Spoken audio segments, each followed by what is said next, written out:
Hello and welcome to Roll4It, where your favorite YouTube streamers get together a few times a week to play some lovely, nerdy tabletop role-playing games. Today we're doing a little bit of a different thing. We're playing some World of Darkness with a whole load of new people called Just Around the Corner. So since you probably don't know a lot of people here, at least from Roll4It before, we're going to go straight through everyone and everyone's going to introduce themselves. So we'll start off like at the far end. Hi Mathis, who are you? Hi. Hi, my name's Mathis, or Mathis Games, pretty much everywhere on the internet.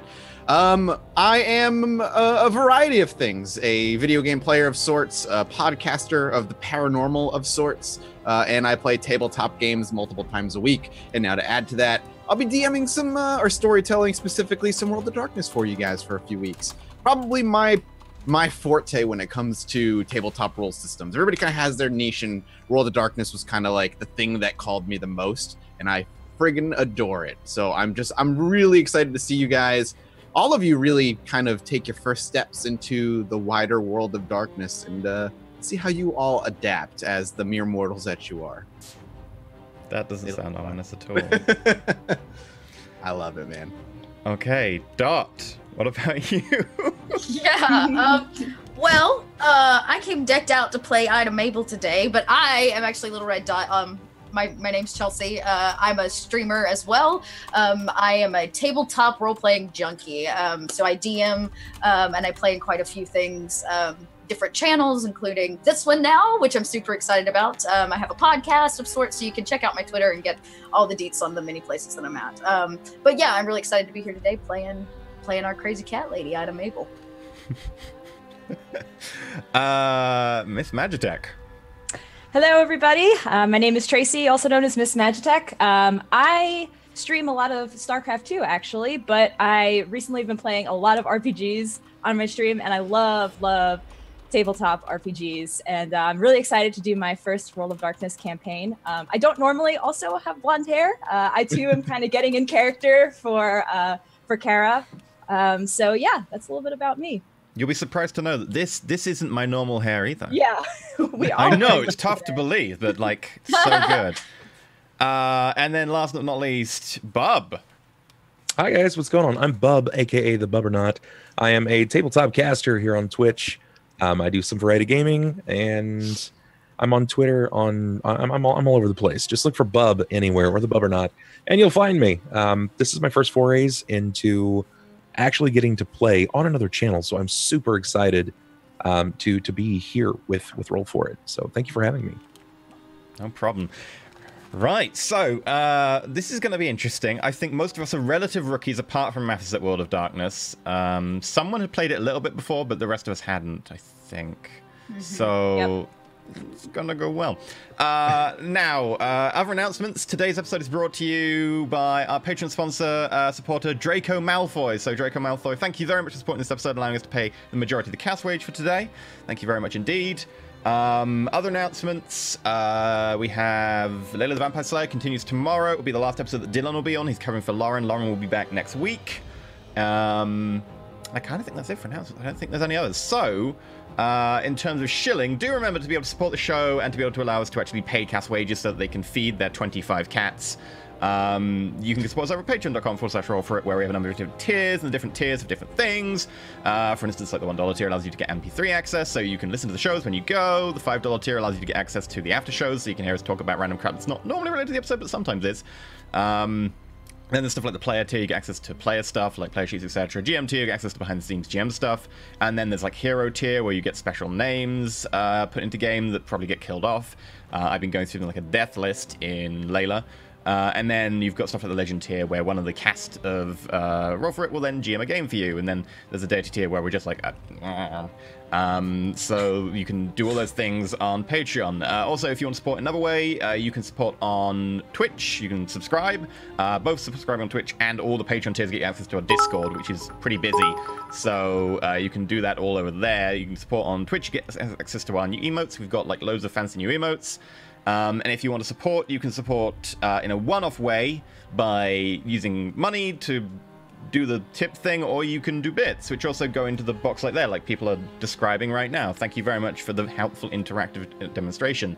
If you want to support in another way, because you don't have any money or you don't want to support monetarily, you can do so by just spreading word of mouth. It's one of the best ways to support the show, is just to let people know about the show. So, for instance, if you've got a creepy forest nearby, go stick up, you know, signs drawn in blood, like one with an R, then an O, then an L, then another L, then a 4 I and T, and then people walking around the forest at night, you know, it's creepy. Maybe don't do that if it's not your land, because I don't know if that would be vandalism, but hey, it'd be funny. So maybe don't do that, but also just let people know. Thank you very much, Tanis, for the bits and supporting the show. So with that, we've done the shilling, we've done the announcements. Damn, that is a lot of bits. Thank you very much. We're going to hand it right over to Mathis, and I'm a little bit afraid of what's to come. So have fun. So before we dive in, if nobody knows what World of Darkness is out there as viewers, a quick overview and the quick way to pitch World of Darkness to you is modern day, where all the spooky, horrible things that exist in lore, like vampires and werewolves and people who know how to use magic and mummies and all that good stuff, they exist. They exist among us every single day, but we as mortals never see them.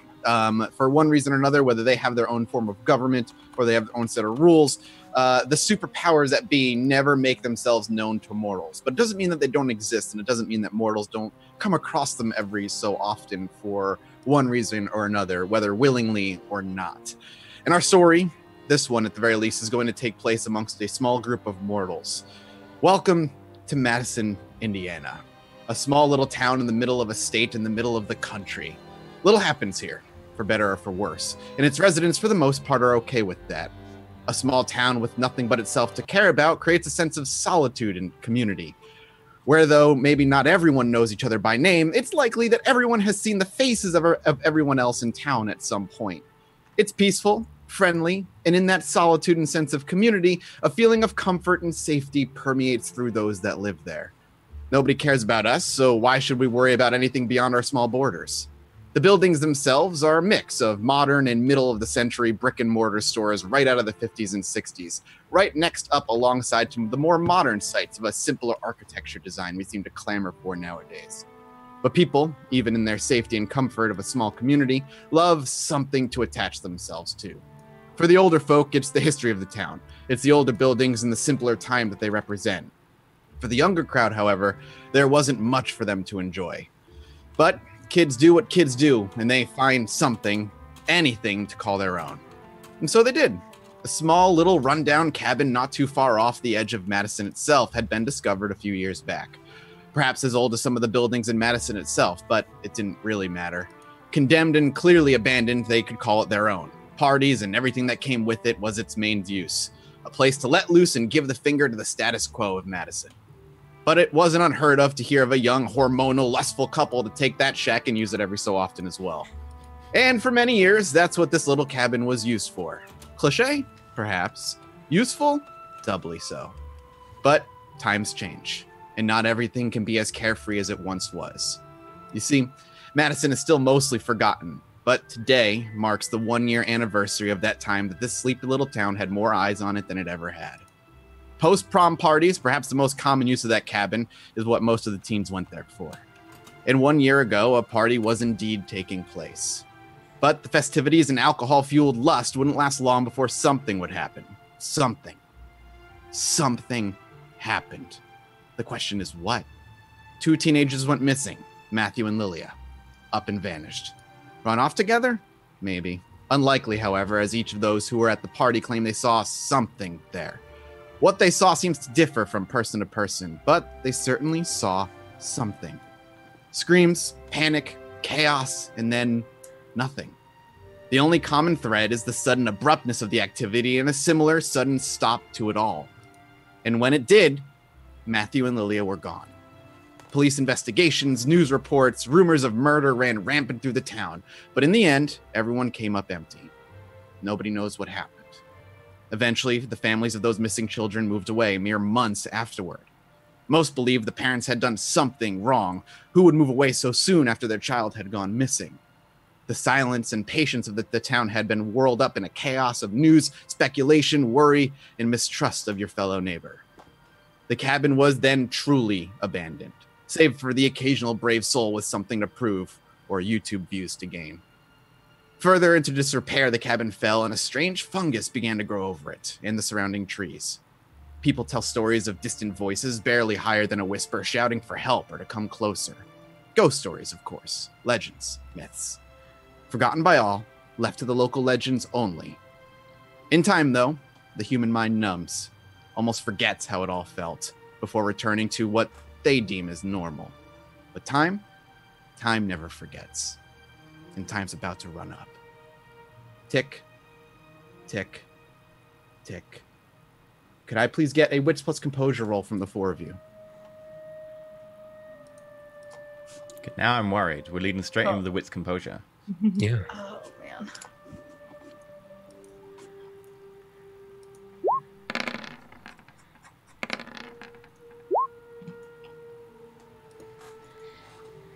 Did mine not roll? Let me try again. I see Bub, Saren, Kara. So yeah, I've got Darian. I'm missing one. For some reason, it didn't roll it. Little red dot. Why? Oh, why? Normal roll. Looks like maybe my sheet. It's that eye patch. Is that eye patch? I Can't click on killed it. It can't handle it. Let me just let The roll is just to your left. Oh, there it goes, and it's gonna roll it like a bajillion times now. Let's show. Nope. Well, it rolled it on my screen. Let's try again. What's composure? Reloaded the character sheet. Go! There we go. Aha! Okay, great. Oh, success. Darian, you're the first one to hear the ticking noise. It's rhythmic, perhaps a little too rhythmic. You stir, and your eyes open. You look around and you find yourself on the hard wooden floor of a rundown cabin. Surrounding you is nothing. No furniture, no mirrors. A singular door lies where you believe the exit to this place is. The wood itself is rotting, hollow. Most of it, anyway. You can see through the cracks out into what seems to be a forest on the nearby edge, covered in the bask of moonlight. But as you pull yourself up and gather your senses and look around a little further, you realize you're not the only one here. Against the wall, one on the floor, and one in the corner, lie three other bodies. Breathing, obviously so. Recognize them? Give me a composure plus intelligence check. Sure.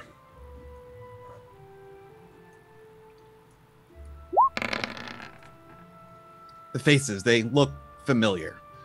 You're not entirely sure their names, but you've probably seen them around town before. What does Bub do? Or should I say, what does Darian do, Bub? Well, I'm recently relocated to Madison, and I'm assuming that I had gone to sleep previously, and this is what I'm waking up to. As far as you can remember, your memory's hazy. What was happening the night before, or even the day before, is not fully coming to you. Not yet. It's a fog.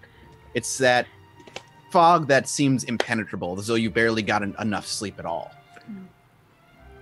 I'll blink several times before I quickly glance down to make sure I'm composed and clothed. You are clothed and Good. composed. Thank God. I will quickly move over to the crone and her friends that are lying against the wall. Absolutely. At that, actually, we'll say it's Saren who wakes next to the sounds of heavy footsteps walking her way. Like Saren immediately pulls out her pocket knife and eyes Darian a little bit because she's woken up drunk a few times before. This is not completely unfamiliar with a hazy memory. I just woke up here and I saw you. I wanted to make sure that you were all breathing. All three of you. Where are we? I don't exactly know. Not home. We aren't home. Well, it's not unfamiliar waking up in strange places. At least got my clothes with me. Who are these? It's unfamiliar for myself. Yeah, Saren, you're welcome to make an intelligence plus composure check as well. Jog your memory, see if these faces look familiar.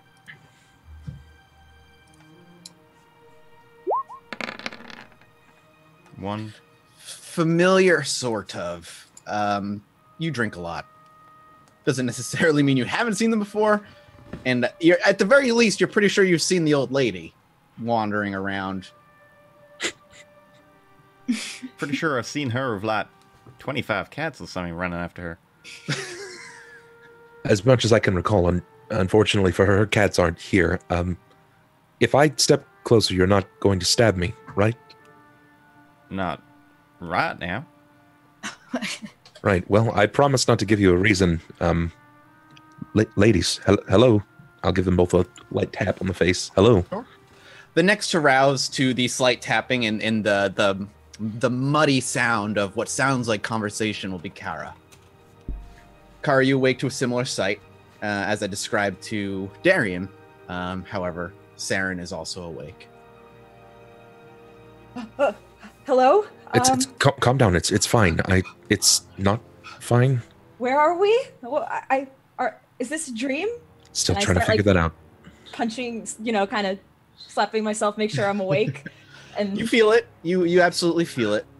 You'd think some girl never had a hangover before. I was just asleep in my apartment. I don't know. Who are you? People?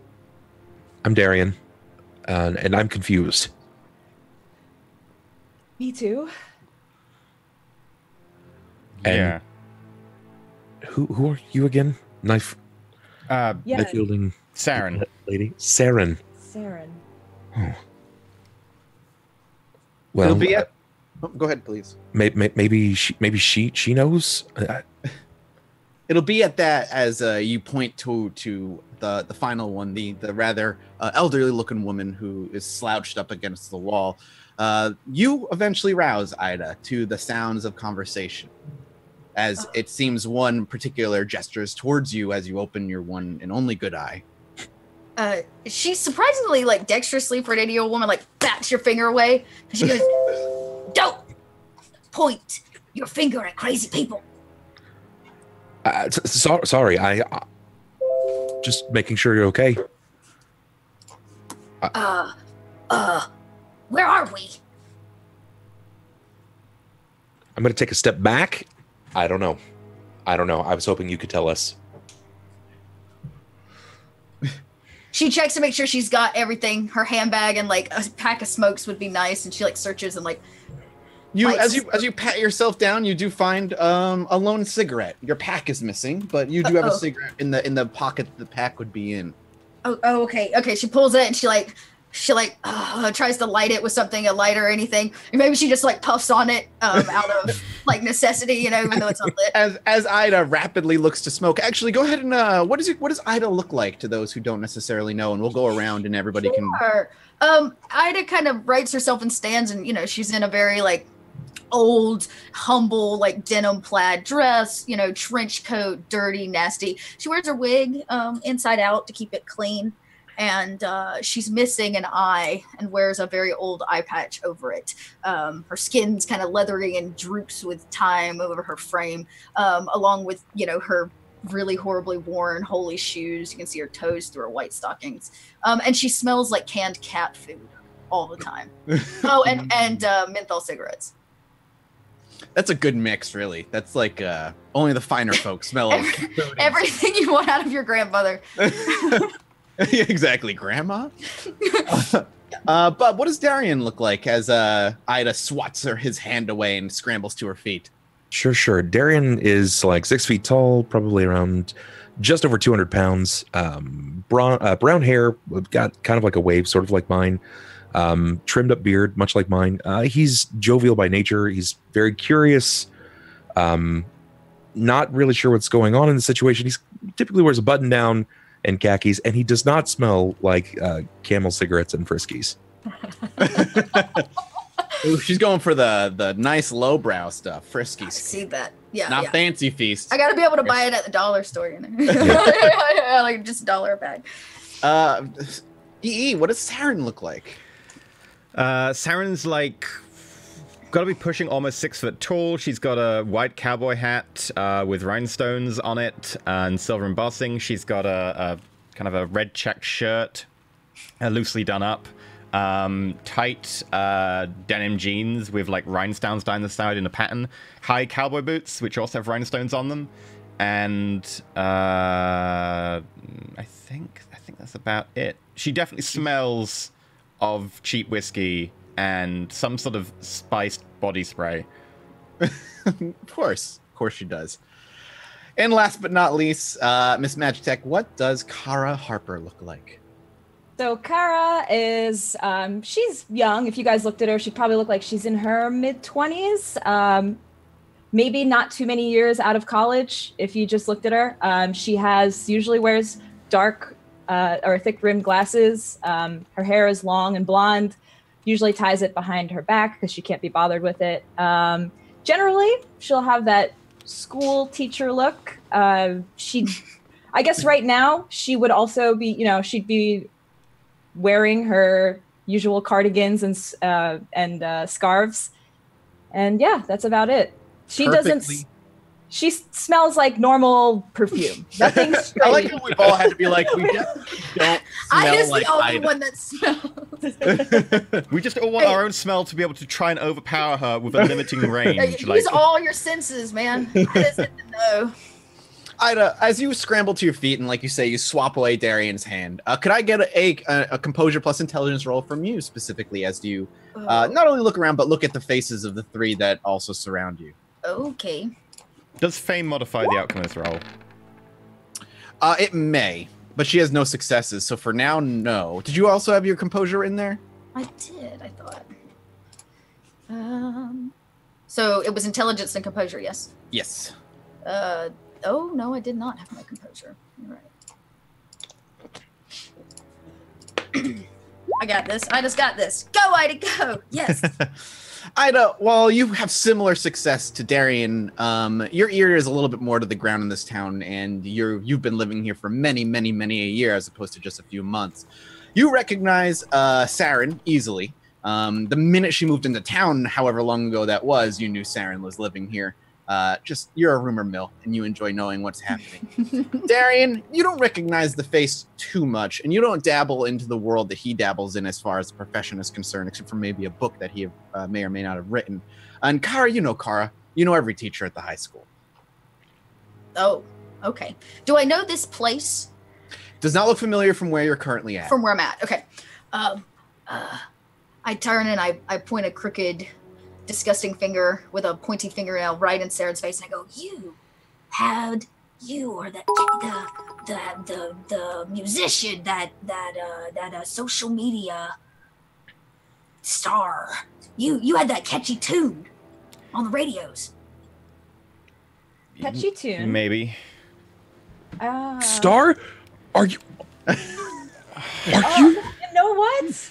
I think I do recognize you now that I'm looking. It's been years. It's Mia Star. Yeah. Oh, Mia Star. My. What was the name of that song? That it was like a one-hit wonder that Mia had. I'll let you know there were more than one hit in there, but I think I might have only heard. What was their most popular song? Had Home in Tennessee. I don't Maybe think that's was it. Wow. I can't believe Mia Star is here. What are you living in this town right now? Yeah. I live on the edge. In Madison? That's the edge? I goes, don't you know it? Well, She looks at well, she looks alright. at her and goes, and you teach music at the high school? I do. I feel like I've seen you around also. Is that right? Yeah, don't you usually have some cats? Lots of cats. With you? Yeah, I got cats. You don't like cats? One. I like cats. You only like one cat? Yeah. Yes. Well, sir, you are in fact missing out. I very well could be misinformed. I moved to Madison. I'm actually new here, though I have seen you. I've only been in Madison for a week myself, though I've seen you and your midnight strolls with a slew of cats to the local 7-Eleven. It's like you're the Pied Piper for cats. It's the strangest thing. What's a Pied Piper? No, just stop talking. All of you making me lose my concentration now. Where are we? Am I back in the asylum? They gave me shocks last night, didn't they? Nurse! Nurse! I start calling. This is the weirdest group of people I've ever been surrounded by. Is there a window? Not a single window. As you look around and actually take note a little bit more now that people have woken up. As I described before, it's clearly a wooden cabin or shack of some sort, but with only a singular door that seems to lead out. There are no windows, and the wood itself is old and rotting. However, now that you all are paying a bit more attention, the rhythmic ticking noise that you heard before, you could trace it, actually, to a corner of this relatively small room. A dripping comes from the ceiling, and it seems to be dripping into what looks like a bucket. Water. I stick my head under it because I'm hungover. Water does drip on your face, ice cold. It's good. I lick some of it up. I'm kind of a little bit refreshed, but I kind of wish there was more water. Is there like much in the bucket?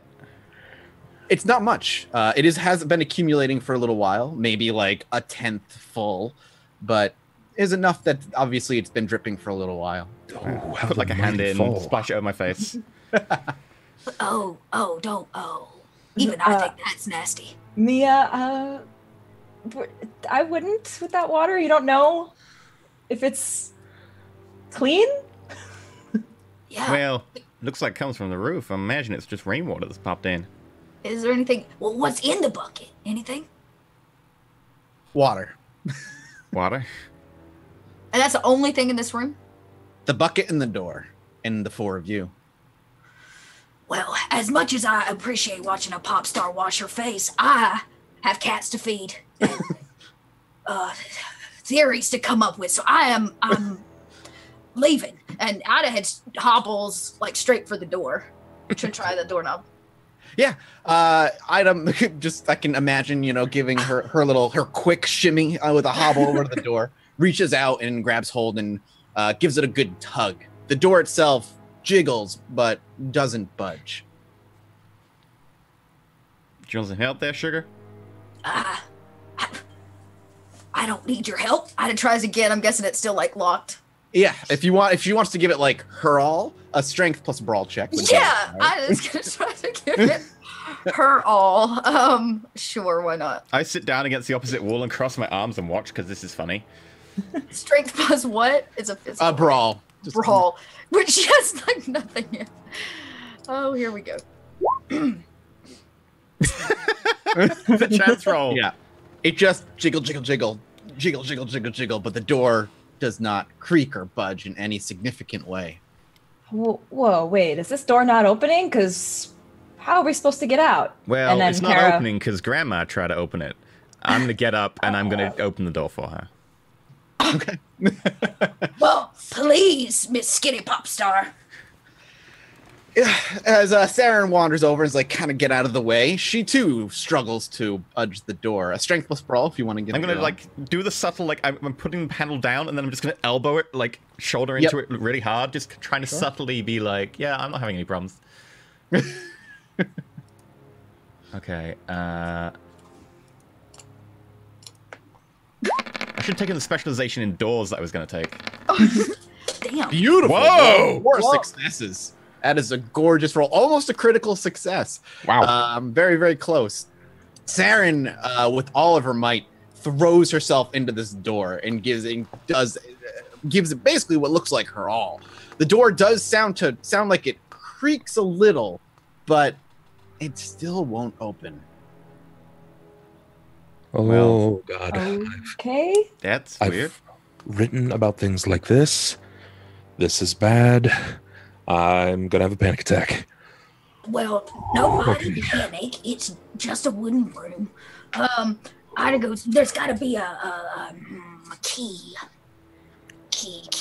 And I'm just going to start searching for anything out of place, other footprints, through the dust, those kinds of things. She's kind of like, she'll like sniff and like lick a wall and like she's going to try to find something. Can you please actually, Ida, give me a wits plus composure check? Lord. I'm pretty sure I've seen a film like scrambled. this where people kidnapped and made to like fight against each other. Definitely, it's happened. Oh, Ida, it's not so much that you find a key in this room in any way. There's nothing to hide a key under, maybe under the planks of the floor, but even then, the planks seem, unlike the rest of this building, the floor itself seems relatively well maintained, but it is dusty. And in the dust, written in the back corner of the room, you see it seems to be written with a finger, but it's not just a word. It's a sentence. It says, "Everything begins with fear."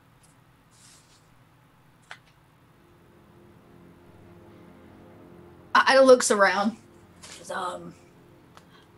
I don't mean to be the bearer of bad news, but somebody left us a note. oh God! There's gonna be a key in my skin. I'm starting to freak out. Is that a thing? Oh, yes. Keys and skins. Yes. Oh, yes. Yes, this happens. What does the note say? Do you have any marks? Is there anything on me? Look. Do you No. actually want somebody to check your body over? Yes, please. Who's willing to take that up as their task? Well, I'm pretty sure he won't let me since I'm still brandishing a pocket knife. So I don't even care. If you see anything that looks suspicious, cut it open. Lord, I need to take it out. Investigate. I'm if you'll stop, freaking out. yes, just don't panic. If anybody wants to, a composure plus investigation roll will be if you want to look over Darian's body. Kara will also just kind of put her hand on her shoulder. It's okay. We'll find a way out. Don't worry. It's gonna be okay. And then composure. Composure plus investigation. Okay. So you actually give him a good, without stripping him down to nothing. You do everything you can to go over his body, and there does not seem to be any incision marks as he's panicking about, or anything that seems to relate to any particular movie franchises that Darian may or may not be connecting dots to. well, I'm pretty sure you don't have a key in your skin at the moment, but if you want, I can still cut you open. That's not necessary. I'm much more confident that this is a different novel or theatrical release. We have to find the cameras. I'm not 100% sure I'm understanding. Are you crazy? You're crazy. You think you're living out some Hollywood silver screen scary B-rated movie? Excuse me. I know what I'm talking about. Really? Right. This Well, happened. would you like to read the fingerprints in the dust? This has been done before, Miss Mabel. That's what you said. Ida. Ida, forgive me. Ida, this has been done before. Not new. It typically ends with someone dying, at least by the end of Act 1. Okay. Let's not get ahead of ourselves here. Nobody's gonna die. It's probably just We'll be some okay. reality TV prank, like Right, they play exactly. these all the time. Okay, I might have got a little ahead of myself with the skin thing, but that's natural. I'm a writer by trade. It's supposed to be dramatic. Forgive me. I just got a little in over my head. Woosah. Forgive me. Oh. So that note, Ida, what? It says, did I get this right? Everything begins with fear. Yes. Everything begins with fear. Well, it's some like kids was Oh. like joshing with you. Kids, you know a kid named Josh?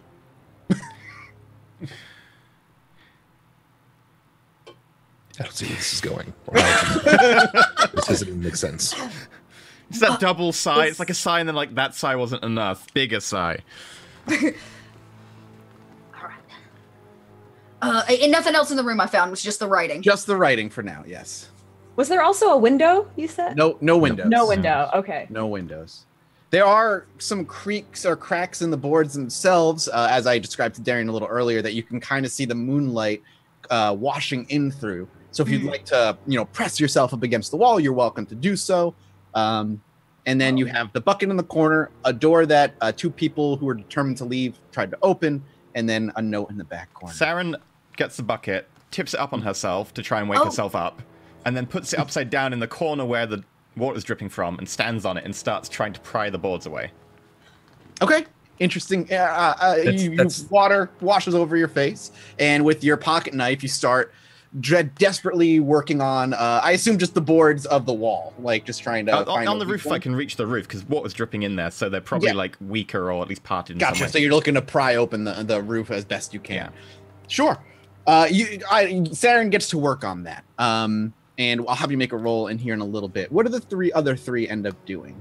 I'm going to be judging what Saren's doing. Like, that's not dramatic enough. We are not going to make it to season 2 if we just start doing things technically and slowly. We need something with well, if you want, I could try and like seduce you and then knife you. I was thinking I'll throw my body through the rotted the wood wall. I'm large. I can use that. I stopped temporarily because I want to watch. Sure, go for it. I'm watching. If I actually injure myself, though, I will need someone to bind my wounds.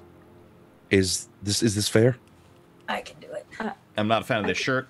Sure. I gotta see you run through a wall like the Kool-Aid Man. I'm gonna try. I'm gonna try. Okay. All right. Here we go. Doesn't seem like a good idea. Over matter. This is my big break. Mine takes a seat. We'll snap onto the scene. Be known for more than just voice acting. Let's go. I'm gonna move from one side and just haul ass straight into the wall. Strength plus brawl check. Okay.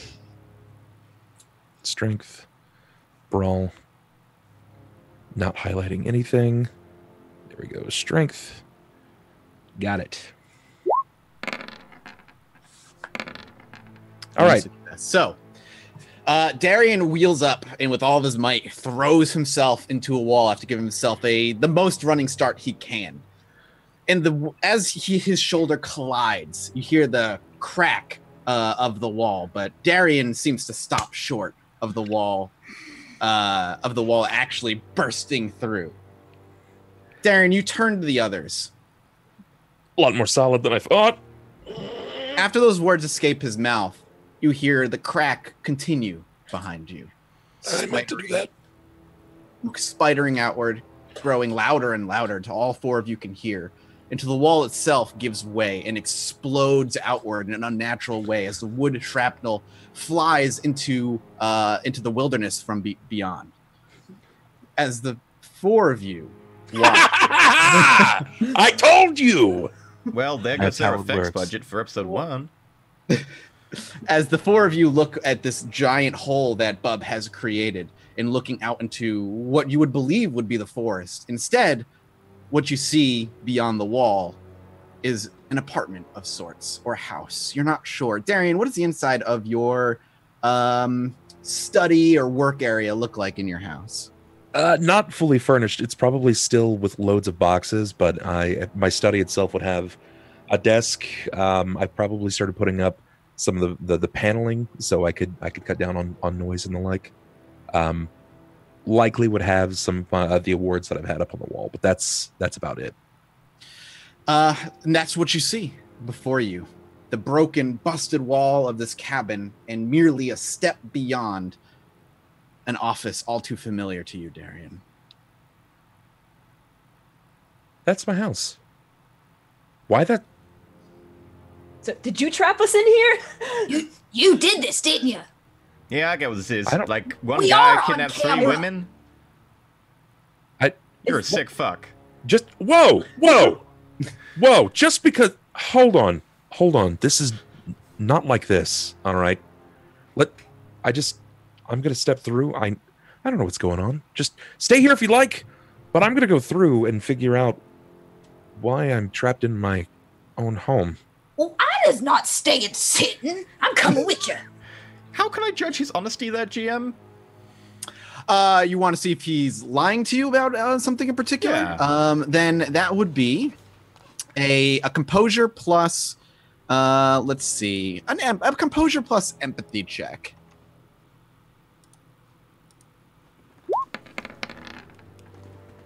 He doesn't seem to be lying to you. But you don't trust nobody. Well, I believe for now. Seems a bit odd he trapped 3 women in a cabin attached to his... This is More looking... odd that he trapped you in here, but... What? We are 3 beautiful women I'm gonna trapped in a cabin. gasp and dart through really quick, turning over the script to my next novel so no one can see it. Absolutely. So you know, Ida shouting how beautiful the three of you are. Darian, without paying much attention, just it goes boom, boom, boom. Heavy steps forward, rushing through the hole in the wall. And Darian, you run through the hole in the wall, and you find yourself in your office. Ida, while not necessarily something that you would note now, or maybe something you would just take a minor mental note of, this is something that you feel like you should be getting the hair standing up in the end of back of your neck, or that little pit in your stomach you're all so used to, but you're getting none of it. Just a little nugget that Ida would note. Okay. Darian, you rush through, and yep, you're in your office. I'm going to flip over the script to my next novel. Yep. And yeah. What you hiding over there? nothing. It's personal. Like hiding 3 women in your cabin? That would seems awfully never personal. do that. This isn't my cab. I live in town. You've never noticed the fact you've got a cabin just of your study. No, I See? didn't know that.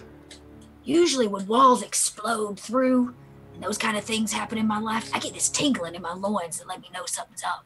That's gross. I Well, get it as it's well, not but that- tingling today. That was something So else do- entirely. Thank God. Out of curiosity, just so I understand where the 4 of you are, Ida, you followed Darian through. Yeah, I'm gonna step past the Right. cusp. Kara and Saren, did you stay in the cabin, or did you also follow? I'm starting to follow now, just timidly. I'm gonna hesitantly, go. Okay, so eventually you all make your way through the hole in the wall, more or less. Yeah. Okay, you all do so. I'm just curious if anybody tried to stay behind or not. That's all. Well, go ahead, Darian. Show us your apartment. I'm gonna put like it's the end all be all. I'm gonna place a paperweight on top of my script in Okay. a way that I know if it's moved at all. If I'm trying to show them and someone comes back to take a peek. But I'm And, gonna walk around. Walk around the apartment itself. Yeah. Okay, that's wonderful. So you give them. I'm assuming the 3 of you follow Darian as he goes to his apartment, and kind of some of you maybe treating this as an impromptu tour. Some of you still a little bit scared. Some of you clearly still not fully believing in what's happening before your very eyes right now, as it is. I would like to see if I can notice him placing the paperweight and taking great care about this piece of paper. That'd be a wits plus composure check. Are you trying to do it in a subtle way, Darian, in a way that nobody sees, or are you just hurriedly like plopping?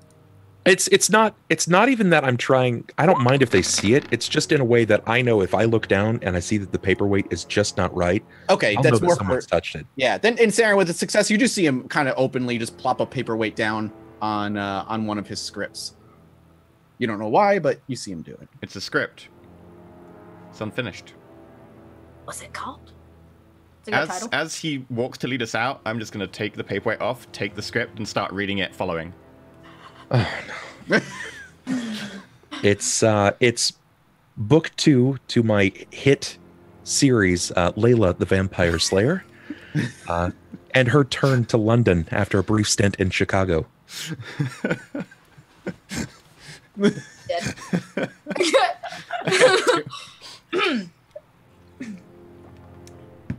Darian.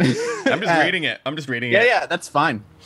So you start wandering through your house, looking for something that's off, something that's wrong. And out the gate, as soon as you leave your office, everything seems to be in place. Nothing seems out of the ordinary or wrong until you start to head toward the living room. That's where things start to get off, noticeably so, at least for you. You look at your coffee table, and while you have a stack of books there, things that you're reading and things just for decoration, you also notice a piece of paper crookedly placed on this table that was not there when you left. You're certain. You're not sure why you're certain. You're not the most organized man in the world, but you have your own organization. There is organization in personal chaos. That piece of paper, you're certain, was not there. What do we have here? Reaching Okay. for it. Pick it up. And yeah, as you flip it over, there's writing on it, handwriting in pen. And merely, all it says on this piece of paper, printer paper, is, "I love your work." Oh, an adoring fan. That's No, they're in my house. Hello, Oh. Darian. I thought you're supposed to be showing us out. Or showing us out of here? There's a problem. It's part of the reason that I moved. I think there might be an issue. I need to consult a professional. Saren! You are a professional in this area. You were... Yeah, no, I was just reading it, and I thought that The eye this of is celebrity- completely unbelievable. Like, this is just... You're reading... What? No! But... All right, I'm going to put you under NDA. You can't say anything about that. I mean... That's on the hush. Okay? The hush. What's the deal here? If... Are we talking, like, if this gets a movie, like, I can play the part or something, or... Potentially, but no, not about that. No, about this. About this, and maybe even why we were there. I just told you that I just moved here, but this, and I hand her the paper. You got a fan? Not in my apartment, I don't. This is totally new. Well, we hope you don't have a fan in your apartment. I've had to deal with them before. How do you deal with them? Break the wrist? That's intense. I don't know if I can do that. I don't even know if that's in the budget of the next film. Oh. Okay, I know you two famous people. You have a lot of problems with fans. I get it, but wait, the point of us getting through the apartment so we can leave because we're not supposed to be here. No. Right. I'm gonna go get a few of my things. I'm gonna make sure that I have my my pepper spray. And would that still be there?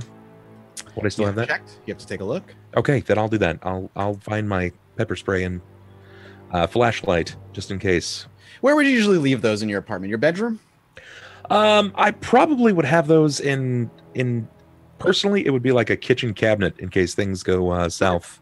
So you head to your kitchen next, which is directly attached to your living area. I would assume. If I'm wrong, please correct me. It is your apartment. Totally correct. And you walk into the kitchen, and this is where things get a little stranger. On the cabinets and on the wall, papers line your wall.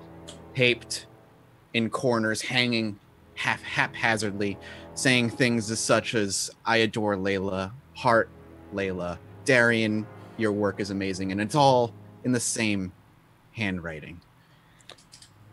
Did it match the writing on in the dust on the wall in the cabin?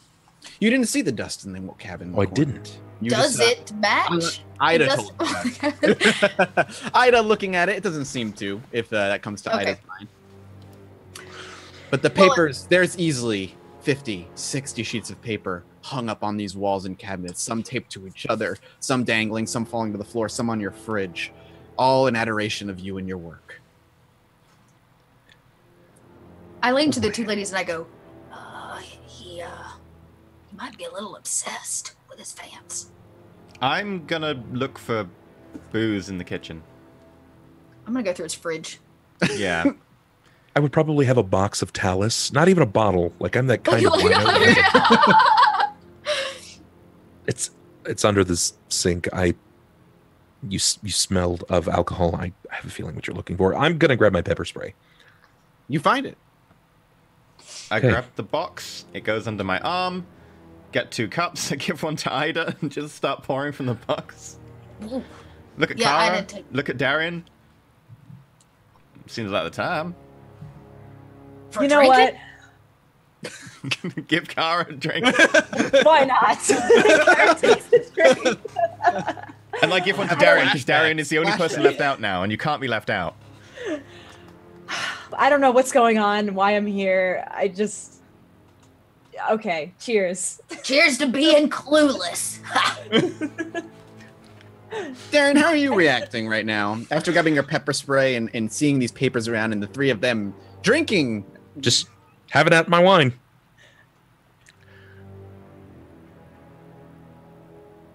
How did we all end up in there? More importantly, why are you all so calm about being inside of my apartment and thinking nothing of this? You're You not think I used to did this having girls myself? back to your apartment being calm? Typically not writing things on my kitchen cabinets, no. Wait a second. So you're saying you didn't decorate your place like this? This isn't your doings? This isn't normal. No, this isn't normal. So you don't like take your fan mail and put it all over the wall or anything? No, I don't. Is this some sort of reality thing for your next book, like a social media thing? This isn't my doing. I didn't do this. Somebody else has done this. Oh. This is why do you think I bond with pepper spray? You gonna pep spray us? Did you do this? I mean, can you define why we're here. The act of following through on a thought? Oh. Well, here's what I'll say, Darian. I am known to have some pretty crazy psychotic breaks, I've been told. And this seems like one of those, so I'm just kind of waiting it out.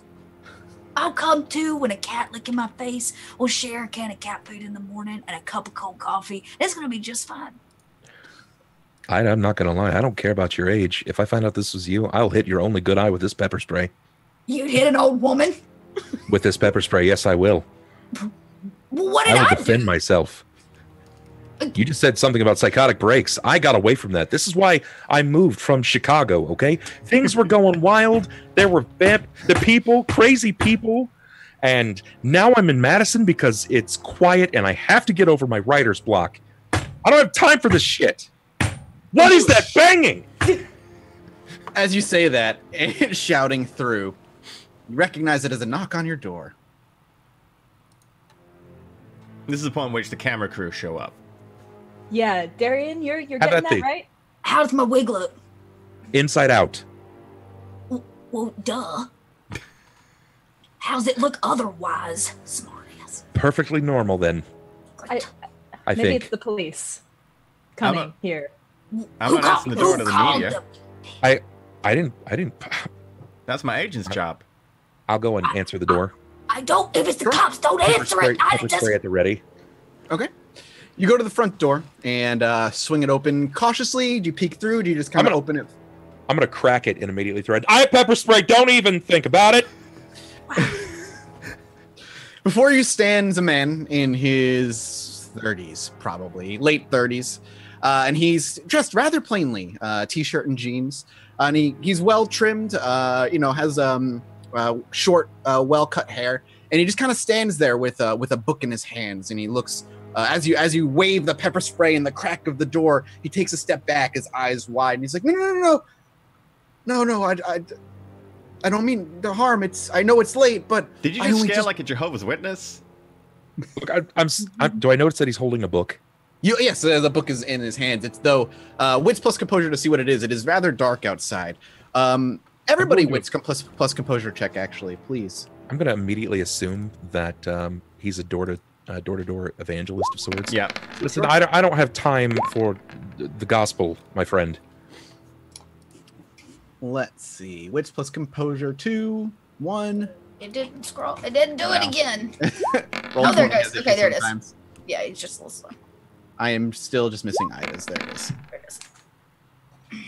No successes. Ida, you notice nothing. Saren and Kara, you do notice out the window, while you can see buildings out there, all the houses that you see on this street, all of their lights are off.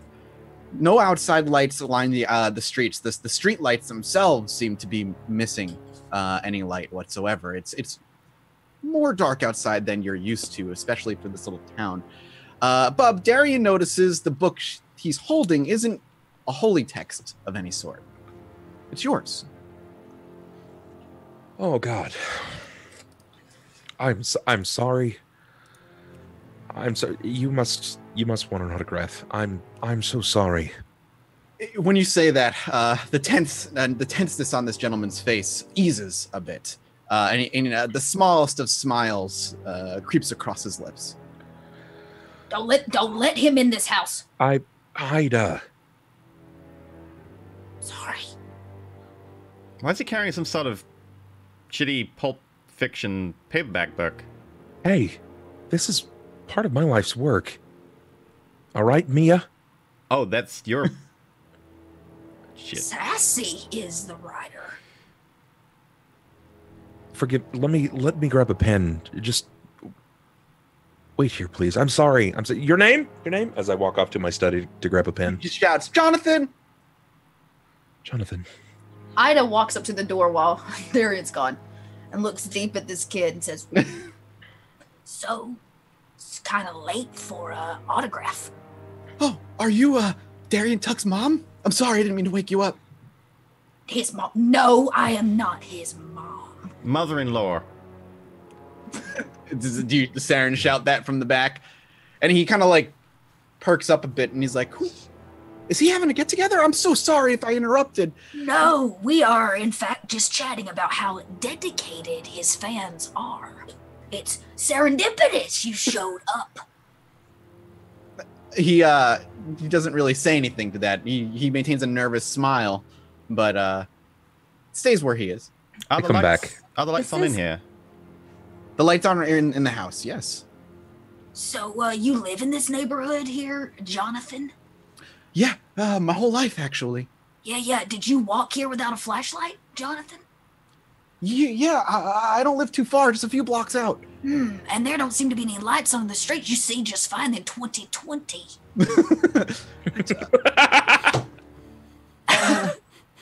Yeah, it's a little darker out than usual. Yeah. What brings you out this late of all times? Why now? He gestures to the house, kind of in grand. He's like in just a grand scope. I heard Darian Tuck moved in, and I would beat myself up if I didn't take the only chance I had to come see him. Well, Oh, don't he's let one the of those late man fans. keep you waiting. And Ida like peels back from the door, sign his little book, Darian. Darian, do you make your way over? Yeah, I will. As you have a marker of some sort. Mhm. He hands the book over readily, and it's the first book that you've ever written that you ever got to publish. Whether that's Layla or something earlier is up to you. Sure, we'll say it's a first edition of Layla the Vampire Slayer. He hands it over eagerly, with the thirst and hunger in his eyes. Library edition. Nice. He smiles. I'll sign it to Jonathan. May best of luck and many adventures to you. And do you go to hand it back? Yeah. As you reach to hand it back, as one hand of his reaches out, before you know it, his other hand has an object in it. As you glance down, it's a pistol. And he, with a smile, takes the book, but takes a step forward nervously, his hand clearly just gently shaking. Is it open or is it like clutching? Clutching the pistol, like pointing it directly at you. Can I panic slam the door on his hand? You absolutely are welcome to. I will. Could I get a see if you are faster than he is? Dexterity plus athletics check. Oh, not like this. Bad. So that's it's 1 minus 1. Do I just wait? It'll be if it's well, you roll. It looks like you rolled. That rolled a wits, not a. Dexterity plus athletics. Yeah. If So it's one dice, it's a chance dice. Or if it's Alright. no dice, it's a chance dice. Then I'm gonna roll that chance. Yep.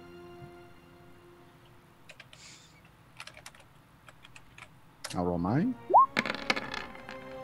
Oh my god. Tie goes in your favor. I too rolled no successes.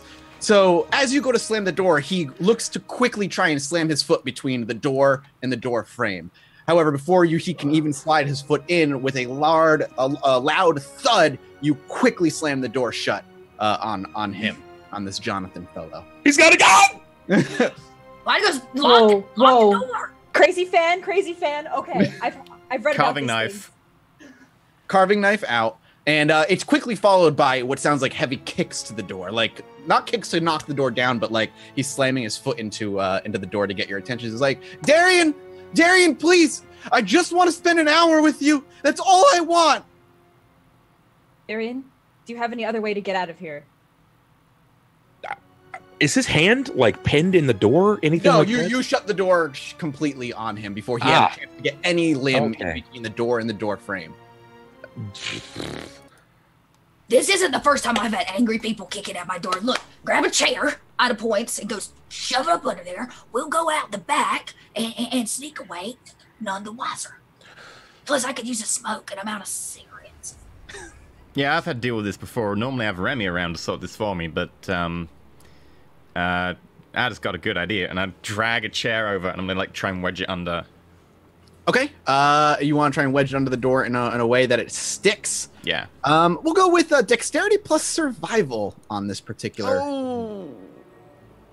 That's not as good. Nope. Okay. I mean, it's under there. It's just you believe it's under there snugly, where it may not necessarily be. That might hold for a bit. Have you got like a back window or something? You have Do a I have back door. anything? You have Okay, a back door that leads to a small yard in the back. So you run to the back. Through the kitchen is where the back door leads. And when you approach, I'm assuming the four of you kind of scuttle all together towards the kitchen. And where your back door should be is nothing but a white pitch wall. Now that is poor design. Why? Darian, are you feeling okay? You said there was a door here. There was supposed to be a door there. The banging of the gentleman kicking on the front door does not cease. Do you have a firearm of some sort? I have pepper spray. Oh, I got an idea. I said we trap as a child. Trap? He has a gun. Yeah, but he wants something. All we gotta do is let him in the house. And then this here strangely strong pop star, she's gonna just put a sheet over him, we'll bind him up. He'll be fine, then we can call the popo. And I'm gonna leave promptly before they arrive. You know what? I'm gonna do that right now. So can I go over? Darian, you have a phone? I do. You have a landline? I'm gonna call the police. Okay. Kara, you run over to the phone, hanging, sitting on a counter or wherever Darian points you. Is that in the kitchen near the entrance door? Sure. Yeah. Okay. In which case, I'm gonna go with Kara. Darian probably has like a thing for vintage style effects. So I full-heartedly understand that, love. Kara, you run over to the phone. Damn, it's been a while since you've seen one of these. And picking up the phone and placing it to after dialing 911 and placing it to your ear, you hear silence. Hello? Anybody? Not a word, not even white noise. Because This phone is dead. No, This I know you're old not. crappy phone. So hit zero. Hey, it's hit probably zero. not the phone's fault. Like, it's just a really excessive. Like the fans obviously like cut the line or something. Don't you have a normal phone, cell phone, anything? Of course I do. Of course I do. Do you not have a phone? I don't have a landline, no. But no, wait. Do I have a phone? Do I have my phone on me? If you think of it and you start patting yourself down, no, there's your phone. Yeah, you have your phone. Oh, okay. It's with me. Okay. And it seems on. I'm gonna try to call 911 on my cell phone. Okay. You dial 911. What are the other three? Are you waiting to see what happens with Kara, or are the three of you doing something on your own? I'm gonna wait with Kara, and I'm gonna hold the knife ready to throw if he comes through the door. Okay. I'm just gonna walk up to the door and tap back. And he's still shouting on the other side. He's entered the bargaining phase. 30 minutes, not now. I just need 30 minutes, please, Darian, please. Listen, Jonathan, I am Darian's agent. And we might be able to negotiate 30 minutes of time if you calm down. So could you, if you're actually trying, could I please get a manipulation plus persuasion check at a -2? So remove 2 dice from that pool, please. Wait, well, I don't have any. So it's a chance die. Hey, welcome to roll a chance die. All right, let's just see. Go through with it. Why not? Yeah, no worries. All right, you did your best. He doesn't stop his panicked screams on the outside, and you're more surprised. Why is this not waking up the neighbors? Why are the neighbors doing something? Jonathan, do you know who I am? I'm gonna play the fame card. He continues to scream incoherently. Well, the same thing over and over again. I'm telling you, there ain't no reasoning with this kid. He's acting all funny. Am I getting the tingly feeling? Oddly, it's still absent. Darian, what are you doing? Yeah. This is going a lot faster. I'm used to a very particular speed, and it's my speed when I'm writing. So in this case, now that it's actually like happening live, it's very surreal. So I'm probably trying to find a way to arm myself outside of pepper spray, like picking up a chair. Okay. Sounds good. Kara, 911, what's your emergency? Hi, I am in the residence of Darian Tuck. Darian, where do you live? I'll give address. You give your address and yeah, of course. And it seems like a crazed fan outside, armed with a gun, and there's 4 of us here, and we're trapped inside. I'm so sorry to hear that. Could you describe the gentleman on the other side? He's young. His name was Jonathan. Young boy. Looked like he was a fan of the writer. He had a book, and now he's got a gun and is trying to break in. I'm so sorry. One question. Are you afraid? Yes. We're all terrified. Have you tried, confronting that? Confronting? Can we please get some help?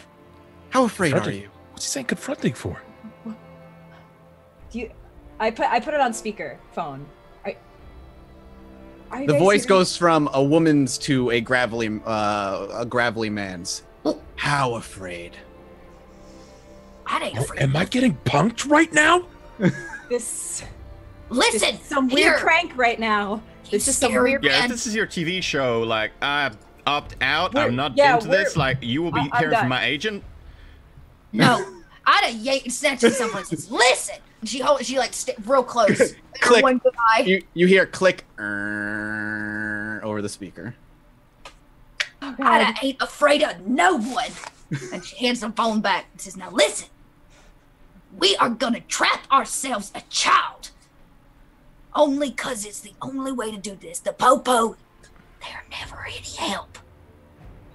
You said you've been reading these scary stories. What happens every time the Popo shows up, Darian? They end up getting they get killed. They end up getting killed. Right, by the thing. So do we want police dead in your front yard? No. That's not what we want. What we want is to trap ourselves a kid on the outside of this door, right, But Darian? one of us has to get. We can't enter into that scene until one of us gets maimed or permanently injured, potentially losing the use of. Ida lifts her eye patch and shows a disgusting. It's already happened. And Ida goes, "I don't need to be injured no more." We're in Act 2. Oh my God, someone's going to die. This is going to happen. Oh God. We're gonna I start hyperventilating. Ida's gonna try to find a linen closet and get a sheet.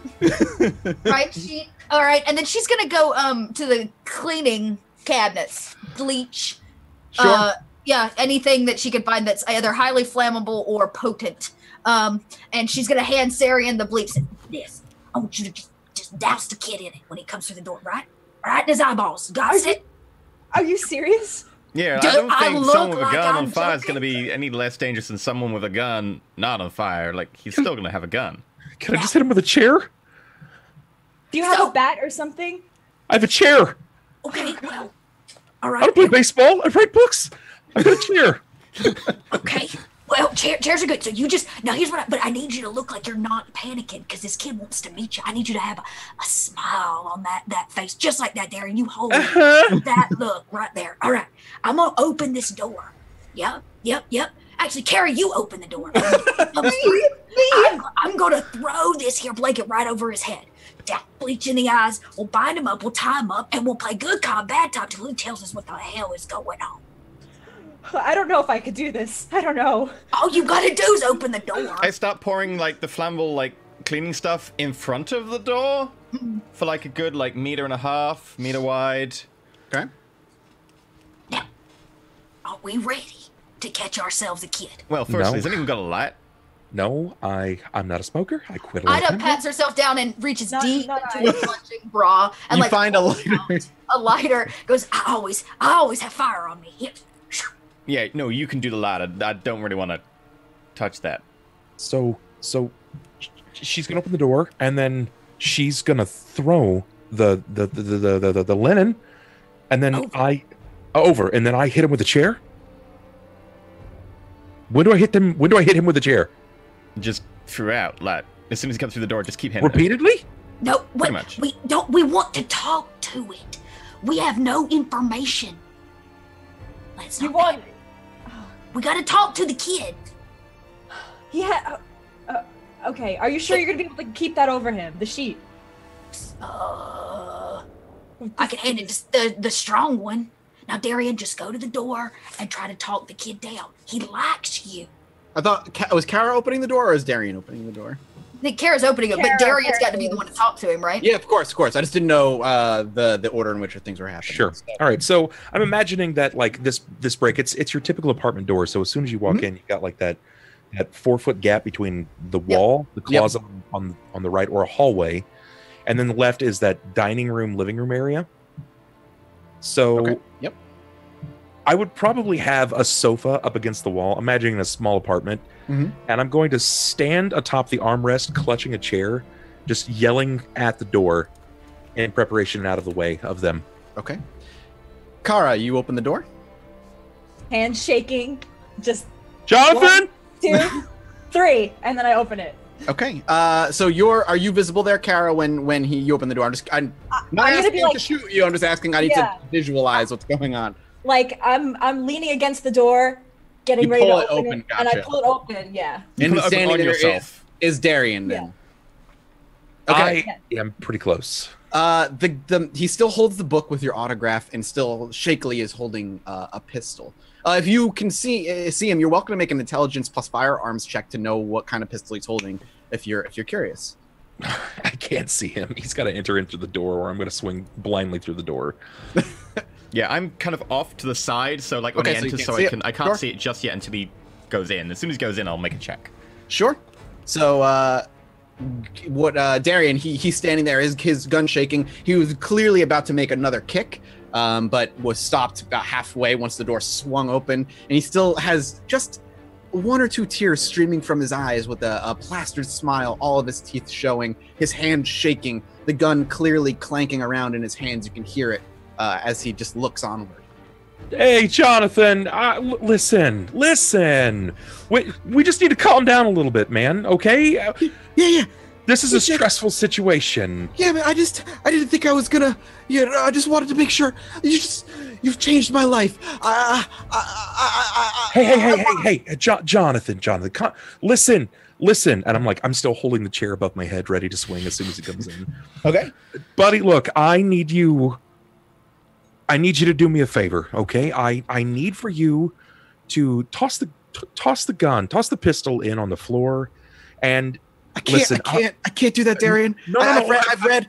I'm willing to make a trade with you. Listen, I'm willing to make a trade with you here, okay? Let me work. Can I use my I want to use my charming. I want to persuade him. Yes, absolutely. That is going to be a manipulation plus a persuasion roll. Hey, that's good.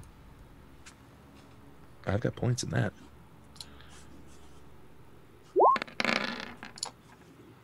Doesn't matter if I roll a bunch of balls. So what do you say? Listen, hey, I just finished up to chapter 4 in the next Layla, and I'm willing, if you drop this gun right now, I'll quickly photocopy you the first chapter. But you can't tell anyone about it, man. Look, it'll be between you and me. None of the ladies have even read it. All right, we'll have our own little book club, but you got to calm down. Breathe with me now. Read one and deep in. Come on, and he does. He follows with you. He's like, can I ask something? Yeah. Yes, you can. Could I be a character in your second book? Oh, you don't need a gun to ask that. You just be a part of my life, man. Just don't shoot me, because if you do, then I can't finish Layla's tale. I'll give you the gun after I'm on your couch. I'll give you the gun after I'm in safely. How's that? Look, man, that's not going to work. There are a lot of scared women in here. Mostly scared man. Who's with you? I saw your mom. My mom? Oh, that's right. Mom. Mom. Yes, my mom is here, and she's afraid. I am so scared. As is my future wife. Oh, your wife. She's crying in the bedroom, in fact. Yeah, I'd love to meet your wife. you've probably already have. It's Mia Star. Oh my god. Oh my god, I can't believe I give him evils. I And he give him starts so to- many evils. Okay. And he very like slowly reaches his shaking hand out to hand you the gun. I kind of motion over for Saren to grab the gun. Get the gun. I'm off to the side, like hiding there with a knife drawn. Like That's right. I got it. Mama's gonna handle it, Johnny. Mama's now I can see the gonna gun. Yes, you can see the gun.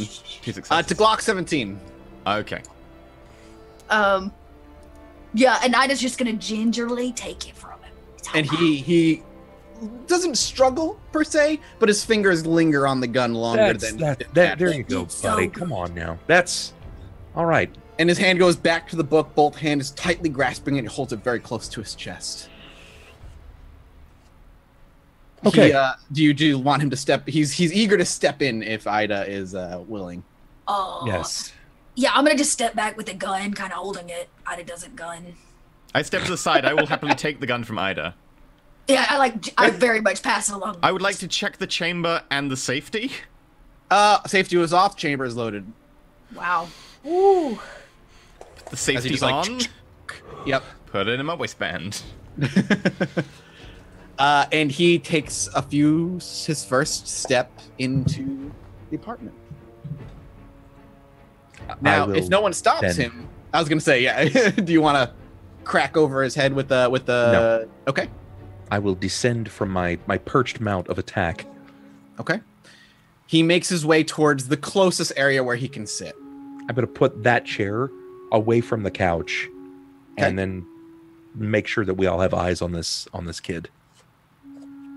Is the couch like against a wall, or is it like in the center of a room? It's against the wall. Yeah. Okay, I'm gonna be off to the side as far as possible, like so that he can't as easily just look at me. And I'm gonna put the gun next to my thigh, like down the side. So he makes his way and sits down. And as he looks around the apartment, really taking in everything. This is, a United States history professor in a United States History Museum for him. This is everything he could ever want. And as his eyes kind of linger around and eventually meet the kitchen and see all of the papers that are strewn up across, he's like, you kept them all. And he smiles. Jonathan, you did this? He smiles and shakes his head eagerly. Did you put them up? No, I just mailed them to you. I've been here for a week, Jonathan, and I haven't even had my mail established in town yet. I left them at your door. I didn't retrieve these. Give me a wits plus intelligence check, please. Or composure plus intelligence check, rather. My apologies. Sure. Composure and intelligence. Is this just Darian? Just Darian, correct. Yeah, you're pretty damn sure you don't remember anything being put at your front door, nor anything in your mailbox. Can Ida at that actually open the door and on the front and step out, like peer outside? Like I want to actually exit. Yeah. You peer outside. Everything is incredibly quiet out there. Can I walk up to? I'm gonna walk up to Jonathan and hi, Jonathan. I'm Darian's sister, and we're wondering where are your parents? We can take you home. As he said, as I described, this guy's a man in his mid to late 30s. Oh, he's okay. Yeah. Where's your home? Should we take you home? After. I know where I live. I got here on my own. I can get back. Where do you live? A few blocks down the street. Right. Well, did you know one of Darian's favorite things is to see the houses of the people that are his fams. You could, in fact, take all of us. It'd be like a little family trip. We'd love to follow you. That sounds so. I would never imagine Darian Tuck in my home. Oh, that would be so great. Oh, but I want to spend some time here first, where it all happens, where the creativity flows like the waterfalls of the Niagara, where Layla was conceived in that mind. And he locks eyes with Darian and just points very closely, like at his forehead, where all of the creative genius was birthed. Right. How about I make you a cup of tea? Yeah. I love tea. What's your favorite tea, Darian? I'm not much of a tea drinker. I hate tea. How about Darian, what do you? He like cuts you off. What do you like, Darian? What's your favorite thing to drink, Darian? You wake up on a brisk sunny morning, ready to write the next chapter of Layla. What do you drink? I like hot chocolate, actually. I have a hot chocolate. Mama Tuck will work that up. And she hobbles to the kitchen. She's gonna go through her purse. Okay. I suspect, as an old crazy lady, there's got to be some seriously good prescription drugs in there. Something for sleeping. Valium. I was going to suggest the same thing. Yeah. Yep, absolutely. And Ada's gonna totally make hot chocolate, one for the kid, with the sleeping pill in it or whatever I find. I get you. So you're trying to mix into his hot chocolate. Yeah, I'm gonna mix it in without him knowing and then like take it back to him. Sure. Do you make one for Darian as well, or just for him? Oh no, make one for Darian too. Let's make one for Darian. Sure. I'm just asking. So that takes a few minutes. Do the three of you with Jonathan engage in conversation, or do you keep it light? I'm just curious what the interactions here are. I am very quiet right now. Okay. Jonathan. Kara, quiet as well? Light conversation, I'd say. Sure. Darian, please, you were about to ask something specifically. How did you find out where I lived? I follow everything you do. Right, but I would have visited you in your other home, but that would have taken a plane ride I couldn't afford. But you moved in just down the street when he moved here? No, I've lived here my whole life. What do your parents think of this? They're dead. They're dead. Mm. Do you live alone? Yes. I tried living with a roommate once, but he kept interrupting my reading. I look at Darian and I'm gonna be like,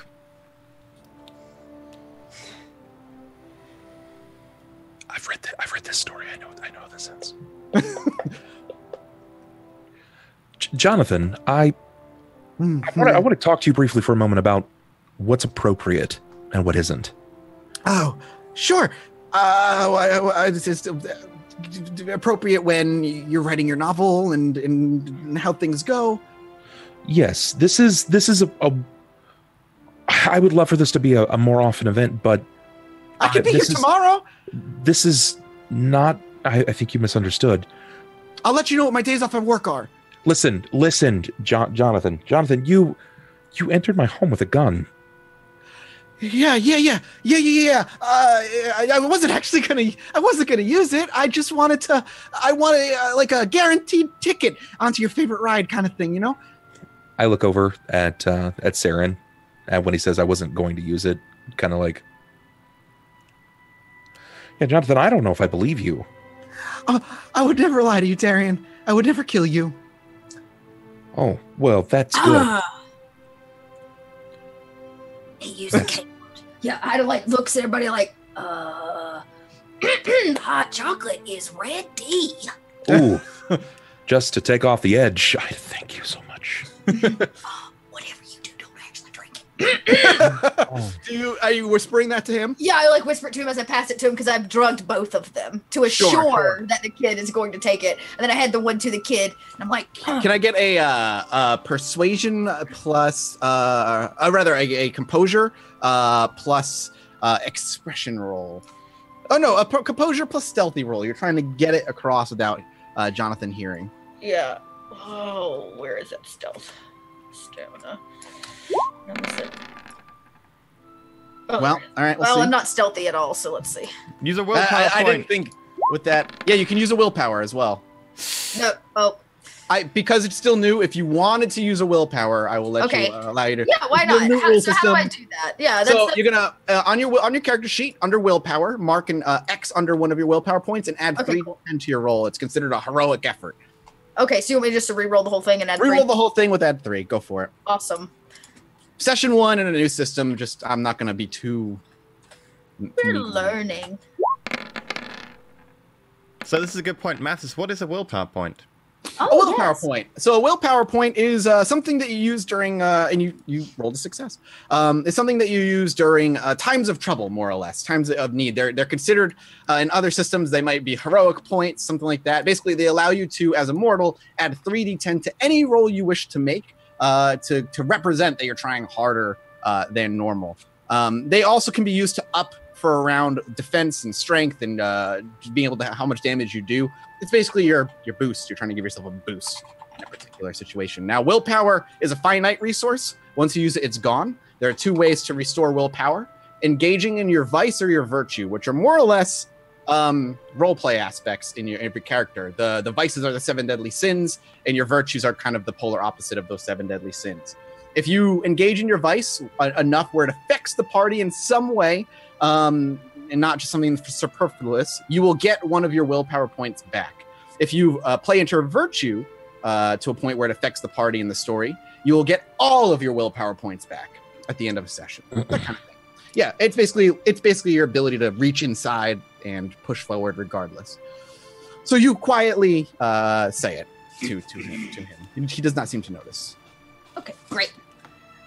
Make it look good, Darian.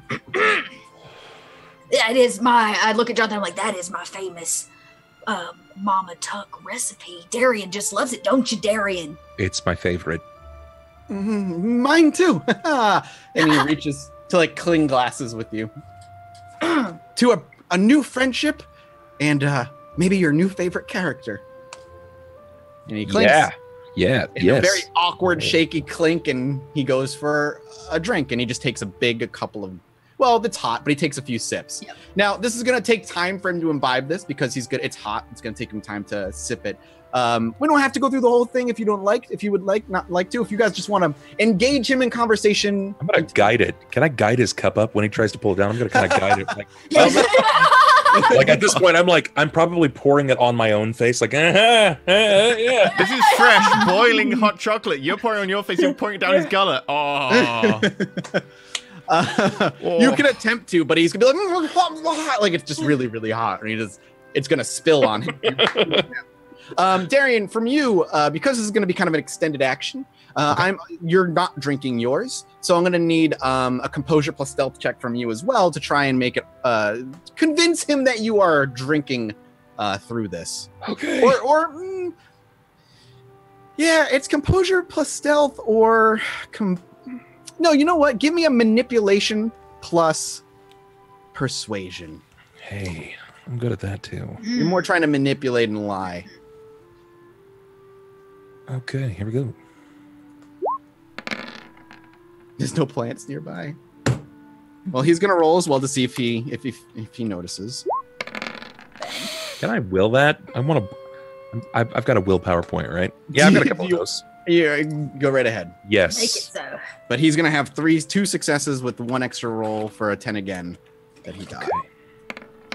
All right, 2 successes is what you're looking to beat here, and you do. Badass. So. Nice. So throughout the course of 15 minutes, 20 minutes, every time you go for a drink, you quickly catch on is when he also goes for a drink. So he's very much trying to stay in lockstep with you. Light conversation happens. It's your typical, like the stuff that has been happening up to this point. Do you still try and hammer home to him through this? What do you call it? Manners, more or less, on Like etiquette. Yeah, there's Etiquette. a certain etiquette between fan and celebrity, and yeah, I'm going to try to drill this home as much as possible, at least as much as he'll allow me to. Yeah, he seems to go along with whatever you say, though how much of it is actually sinking in is up for debate. But 20 minutes pass, 30 minutes pass. His words begin to slur. He seems to be struggling a little bit with longer blinks until eventually... Just as he's getting about to go out, can I just walk over and I'm just going to punch him in the jaw? Because I'm getting very tired of him being Knock here. him out. Strength, just a strength plus brawl check, please. Jesus. No defense to take away. He's defenseless in this current situation. Ah, 0. You punch him. You certainly you clobber him as hard as you can, but weirdly, just not as you stumble right beforehand, and you just don't clock him as hard as you would like. But you make contact, but his head was already lolled forward, and just kind of does one of these. He takes one last deep breath, and his breaths begin to become shallow, and sure tale sign that he's asleep. Now, we need to get out of here. Yes. What do we do? What do we do about get out. him, though? What do you mean? What do we do? I live here. I can't just leave him You got here. like some You're gonna cable have to ties or move. something? Did he tell us his address? We could just leave him. No, He there's did not. there's a lot more going on here. He was kicking on the door when you were on the phone, and he said something about the fear. All right. You're right. There is a lot more going on, but we can't find out a whole lot sitting here in this house. Ida begins to rummage for a piece of paper and like a pen. And I hand it to him. I said, write him a note. Leave him a note that says, you guys partied hardy together. And how much you appreciate his company. And that you're going to write one of them there vampire characters after him. Yeah, but then he'll right on just top like of the come book. back for more or something. I've got Yeah. an idea. If you got like some cable ties or something, I think we can find something. I'm not sure. Cable ties? No, I don't think I have any of those. I'm sorry. I'm not. I'm not even handcuffs or unpacked. something? Handcuffs. I still Oh, I think we have should- handcuffs. I've got handcuffs. She starts going through a bag. That I didn't want to know. Fact, have handcuffs. I just got handcuffs. You never know when, really you got to bind yourself to someone. And so she pulls out a set of handcuffs and hands them over, police grade. Yeah, I'm gonna handcuff his hands behind his back after stripping him down to like his boxes or whatever. Okay. Wow.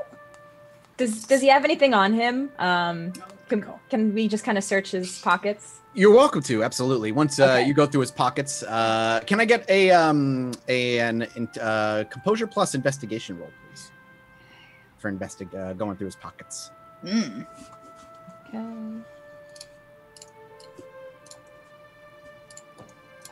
Oh, 1 sec.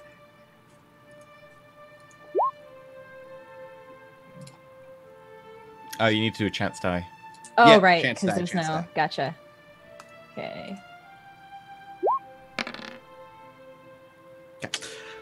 You were able to pull out what usually he has. He had a wallet in there, and that seems to be about it. Any identification in the wallet? Yeah, absolutely. And you look and you inspect it, and no matter how hard you look, no matter how focused you try and be, you're certain you're reading his address. And when you look away, it's gone. You can't remember it. Can somebody read this? Because I feel like my memory's getting a bit fuzzy. I don't know. Yeah. Here. Ida? Or... Ida holds it up to her one good eye, Similar situation where you're reading it, but you can't remember it. Well, I got a little bit of gray matter anyways. I'm not really good at remembering things. Here. Sarah, you got a young mind. I'm busy like stripping him down. I'm like, yeah, what? I'm gonna read it out loud. Sure. Darian, you grab it and you look at the address. You go to speak it out loud, but as you do, I didn't That's understand not that. address. Are you okay, Darian? Are you having a I just stroke? think I just had a stroke. You didn't drink any of the hot chocolate, did you? Maybe a little. It's all right. They're good. I drugs, don't take worry. it confidently off him, and I try and read it aloud. same thing. Oh. Oh god, we're all stroking out. Oh, Just Do you got a printer in here, Mr. Ryder, or a copier? Yes, I do. Let us make a copy of this here ID. Ida goes, but I don't know how to use a copier. You make a copy of it. Fine. Meanwhile, I'm going to drag the kid out front into the road, and I'm going to dump him in the middle of the road, trussed up like a turkey, like I'm going to bind his legs as well behind his back, strip down, put his boxes down a little bit, and then just leave him in the middle of the road like that. All right. Now, when you go outside, Saren, and you leave him in the middle of the road, much like how eerily dark it is eerily quiet. Not even a wind is brushing by. The sounds of no cars seem to be happening anywhere nearby. There are no crickets. It is just deathly silent, with the exception of the sound of your breathing and his. Oh, that ain't spooky. Hello? Nothing. Walk back in the house, and as soon as I get in, I'm like, was there like some sort of evacuation or something we missed? Evacuation? What you talking about? What There's do you like mean? no one out there, there's no cars, there's nothing. All the lights are off. Yeah, I thought that was weird too. I heard it. Or nothing. I heard nothing. I walked out there, checked it, looked Yeah, around. but that just might be because you're hearing and you're old. I'm not old. I'm in my prime. Darian. Oh, yeah, Kara, please. Oh, can I just look at my watch to see what time it is to see? Yeah, of course. Midnight on the dot. It's not usually this quiet at midnight. Darian, you copy it, but the paper is unreadable, blurry. You make a few attempts, I'm sure, not just one. Maybe you just held it wrong, maybe it's too bright. Sure. But nothing comes out readable. Is there a pattern to the printing or No, nothing? nothing. All right. Can you make me all of you, as you all gather again, a wits plus composure check? Yeah. Yay.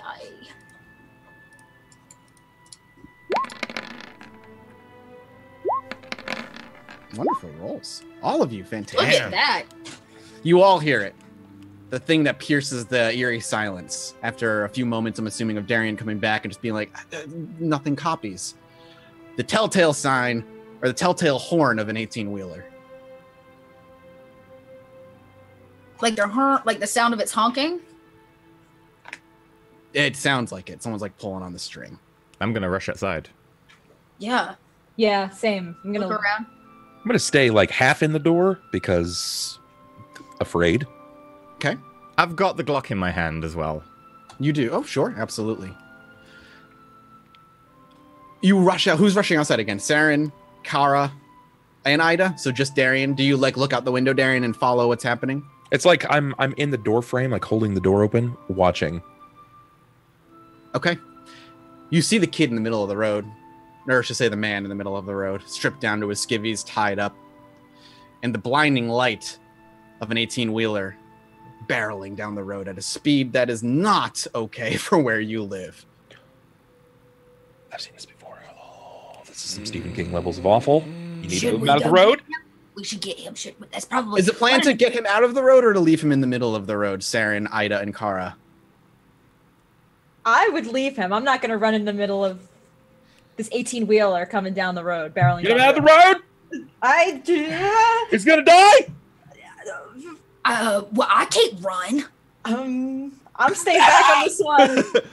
I'm Time gonna ticking. do that whole. Tick. I'm gonna run over a Tick. conservative run so that I'm not committed. So that if I can't get there in time, I'll be like, no, oh well, it's a terrible tragedy. Dexterity plus athletics check then, please. At a -2, because you're deliberately impeding yourself. The worst. Just saying, it's justice. One success. You almost get there. But if you had tried a little harder, maybe you would have been hit as well before the large thud and the passing horn of a truck smears Jonathan into the road.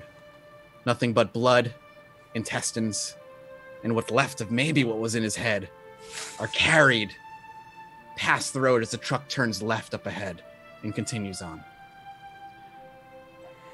I'm just gonna throw up on top of that now because I'm already hungover and that's pretty gross. So Can I get a resolve plus composure check from Darian alone, please? You said resolve composure?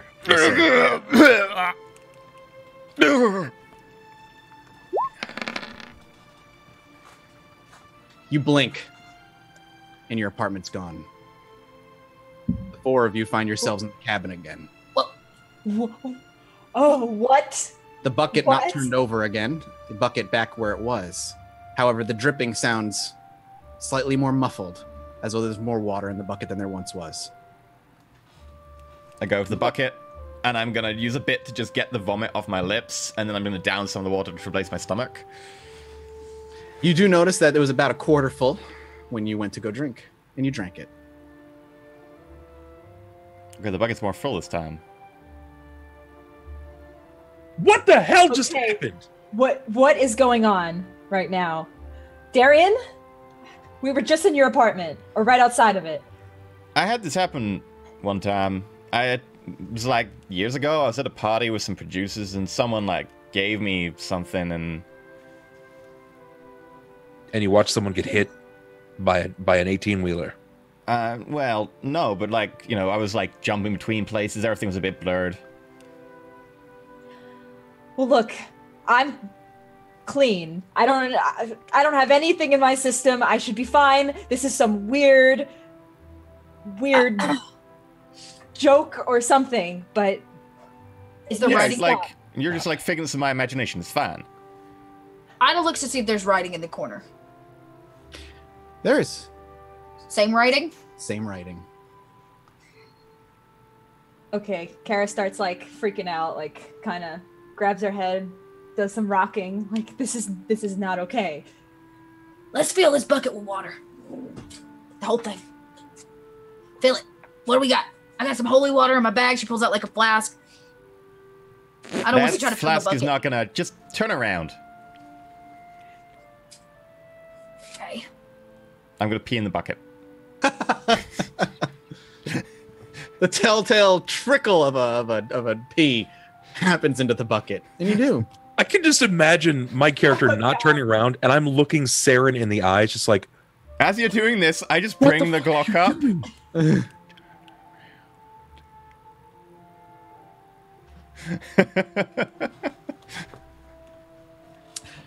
So you finish what you were doing.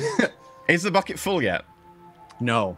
In fact, when you set up and turn around and look back down, it seems to only be a quarter of the way full.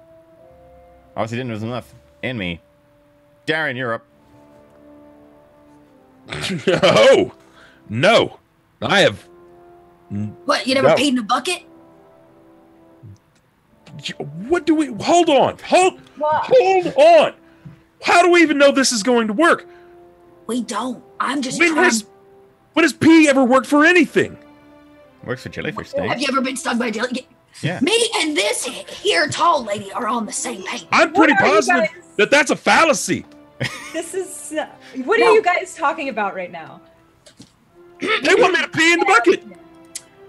Once upon a time, there was crazy paranormal shit that happens in our world, and all of you been so caught up in your social medias and your Instagrams, right, and your vampire writings that you are unaware of what's going on around Hey, you. no, I'm pretty well aware. Okay, listen. I'm trying to tell you that I'm this with Darian. situation we're in is not right. And the only clue we've been given is this here bucket. We came back a second time and it was fuller. I want to know what happens when it's all the way full. Okay, like I was with you with the jellyfish stings, but now you're just a little bit off the reservation. A little? Well, all right, fine. Well, I don't pee in a bucket. Ida's gonna do it herself if they're not gonna do it. So she hikes Saren up. definitely turns around. Kara turns around. Kara, at this point, Yeah, At this point- Ida's gonna pee in the bucket and see how much pee she can get. You do so. You pee as much as you can. You turn after you're done to check. It is about a quarter of the way full. Is it yellow? No. Everybody's well hydrated. This is good to know, but this is not helping our cause. No, Yeah. Please. yes, but I I just peed in this here bucket. Does that look like there's any pee in this bucket? Well, did you actually pee? Like, I don't You know got what a your tiny fluid bladder, intake is right? like. No, you're missing the point. There should be some kind of old lady urine mixed in with this here water. And I don't know what that looks like. I really don't know what that looks like. I I just gonna dump the bucket out, dumps it, empties it. Sure. Oh, I'm gonna stand away. Oh, yeah, start moving away from the spill. Removes it. She removes it from under the drip and Okay. sets it like off to the side so nothing is catching Yep, gotcha. the No water. problem. Okay, Kara's gonna look for her phone again and maybe start trying to dial. The police weren't working. She's gonna try calling her sister, see if she can talk to her. It's fine. You dial and you wait for a ring, and you wait, but it's just silence. I call my agent. Surprising no one. Your agent doesn't answer.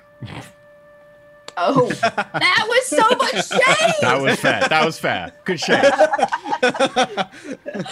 So much. Okay, last time Darian went through the wall. It broke open and dumped us in a replica of your apartment, a tiny hole in time, if you would. Yeah. No, it did. Yes, that's accurate. Which wall was it, Darian? You bumped it. It was that one right there. I kick the opposite wall. Why would I it like say this that? one. Like it. Absolutely. Strength plus brawl check, please.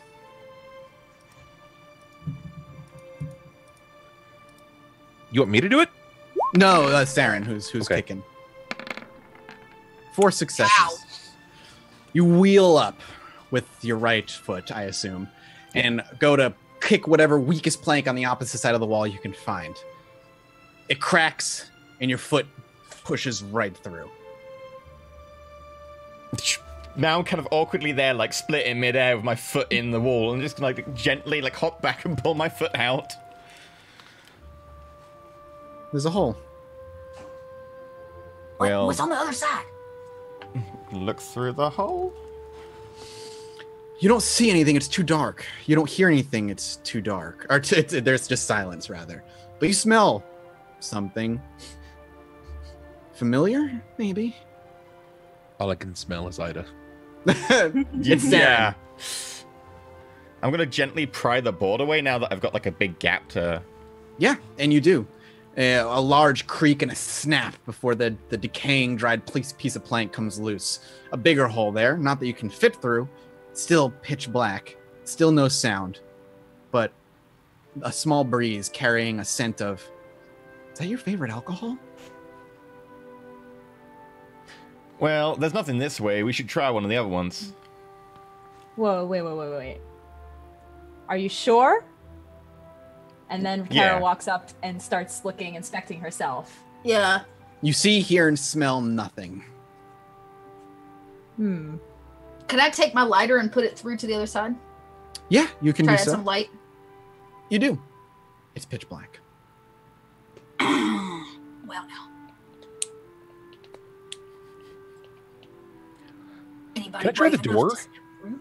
Oh, Can I go back and actually try the door before Yeah, absolutely. Kool-Aid Man right through the wall again? Yeah.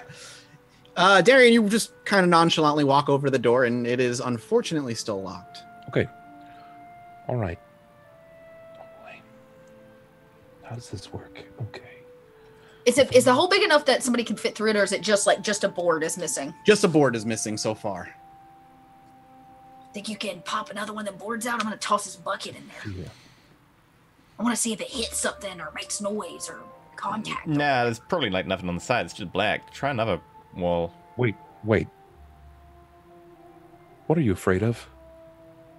I'm not afraid of nothing. I don't believe that. Me neither. That's probably also a lie. We're Is human that- by nature. We are dressed in our fears. Some of them are more obvious. Unto myself, I moved because I declared I had writer's block, but I had an obsessive fan, and I moved. I moved to get away from it. I was afraid of what they would have done.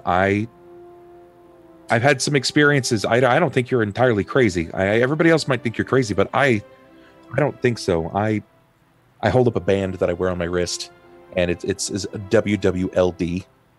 What would Layla do?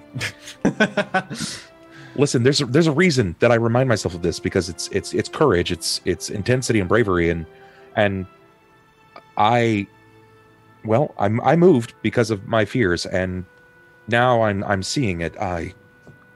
What are you afraid of? He's onto something. Look, I'll prove it to you, and I'm going to kick the other boards down. Without even much effort, they collapse as your foot comes into contact with them. You swear maybe even that last board that you kick, maybe your big toe touched before it fell away like it was barely being held in place. A giant hole that you could clearly fit through is there. You hear music on the other side. Thumping, rhythmic, far away, muffled, muted by something. You still see nothing, but the strong, strong scent of alcohol permeates your nostrils, Saren. What is your favorite alcohol? Whatever I'm drinking at the moment. If Saren had a favorite before she slipped 90 proof. into her alcoholic tendencies, what was it? It's probably like a very dry whiskey of some kind. Sure. Probably like with a little bit of spice in it. We'll say a top shelf whiskey you haven't been able to afford in a little while.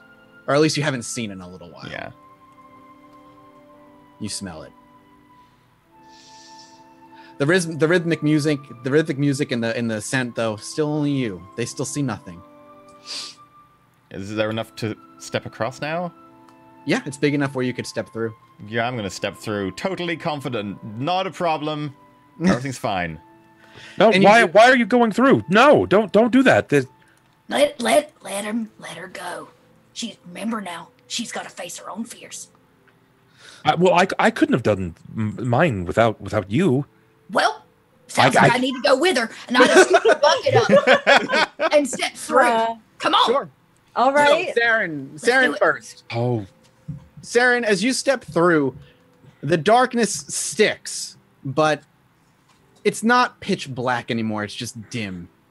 The dim, rhythmic thumping of a nightclub surrounds you. All too familiar, though still maybe years since you've been to a nightclub in any way. The others, as soon as she takes her last step forward, you can hear the music, you can smell all the smells, and you can see a few lights. Not many, but they seem to be pulsing with the music. Is this a good place to take a break? Yeah, let's do it if you want to take a break right here. Well, I don't really want to pee in a bucket, so... Will be the weirdest thing we've done today. Let's do it.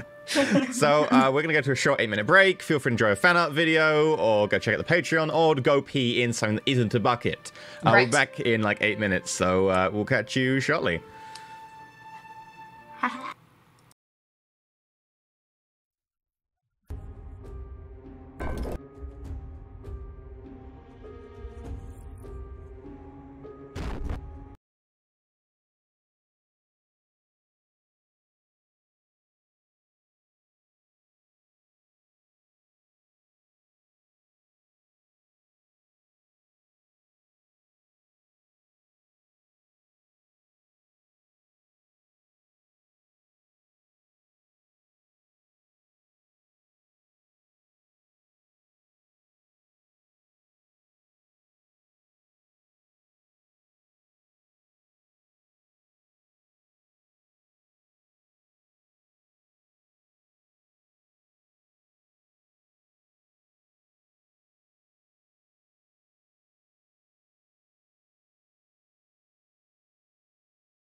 Hello, welcome back to the second part of our World of Darkness campaign of episode 1. Just around the corner, where it appears we're in a cabin, and now we've got into a nightclub from the cabin. It's all kinds of weird. Masses, take it away. Sure. So as I said, after Saren's her second step into the darkness, everything that Saren was sensing, now the three of you also all sense, Darian, Ida, and Kara. You can hear the thumping of the music. You can smell the mixed alcohols, though not any particular one seems to stand out.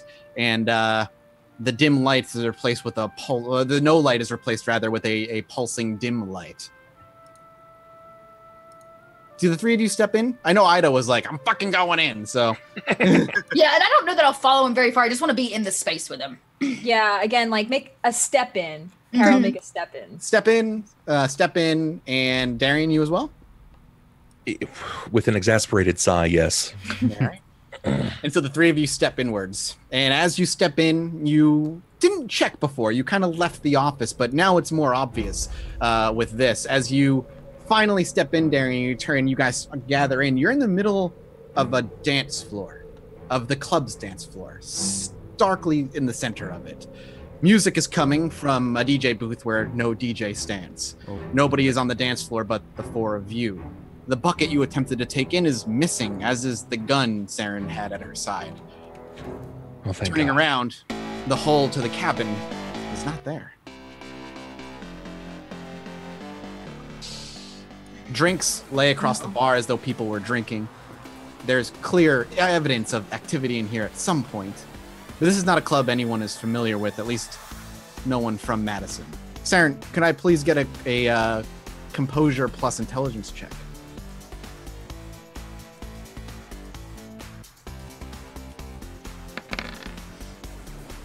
Nope. Oh, it didn't roll on my side yet. Oh. Yeah, I got nothing. Roll 20. It happens. You rolled Zero. Oh, there it is. Hey, there it is. All right, yeah, 0 Hey. successes. Yeah, you also have no recollection of this club either. But you're alone, and it's empty. It's your typical club layout. A rather large dance floor, some tables kind of at the edge and off to the side, a DJ booth over in the corner, and there is also a second floor to this place that is has some tinted windows at the top overlooking the dance floor itself. The VIP room, if you will.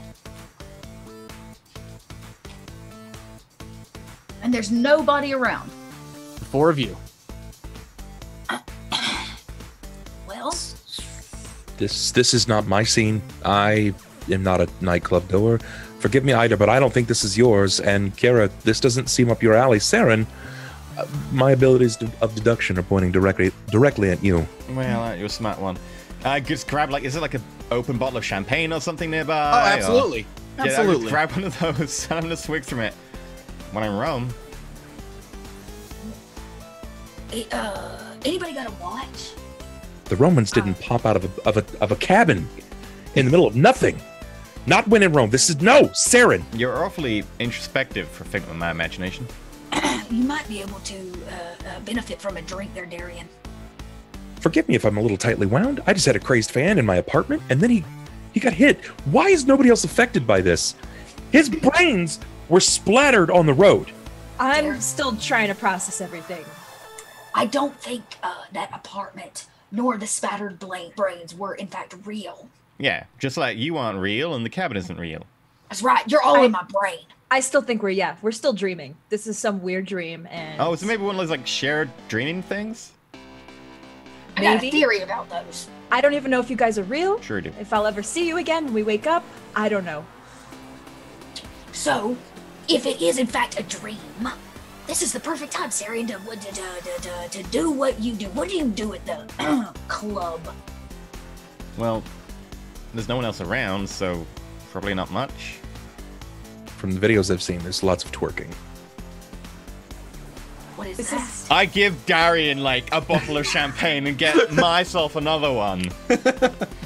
And I'm gonna force it up just gently, like 2 fingers on the bottom of it, make sure he drinks at least a third of a bottle. At least a third of the bottle for that comment. Well, there's got to be somebody here. Nobody just leaves the club open. Well, if true. it's a club and I'm here. VIP room. Well, once again, be the life of the party, Sarah. How do we do it? I lead them to the VIP room. Absolutely.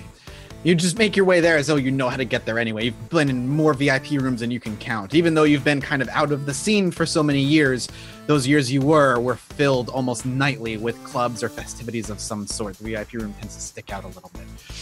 You make your way up the stairs into the door that leads into a VIP room, and on that door is scrawled your name. Not with a plaque, not with a piece of paper, but carved with a knife. Okay, that's not creepy. After you. Really wish I had that clock about now. I'm gonna gently push open the door with my foot.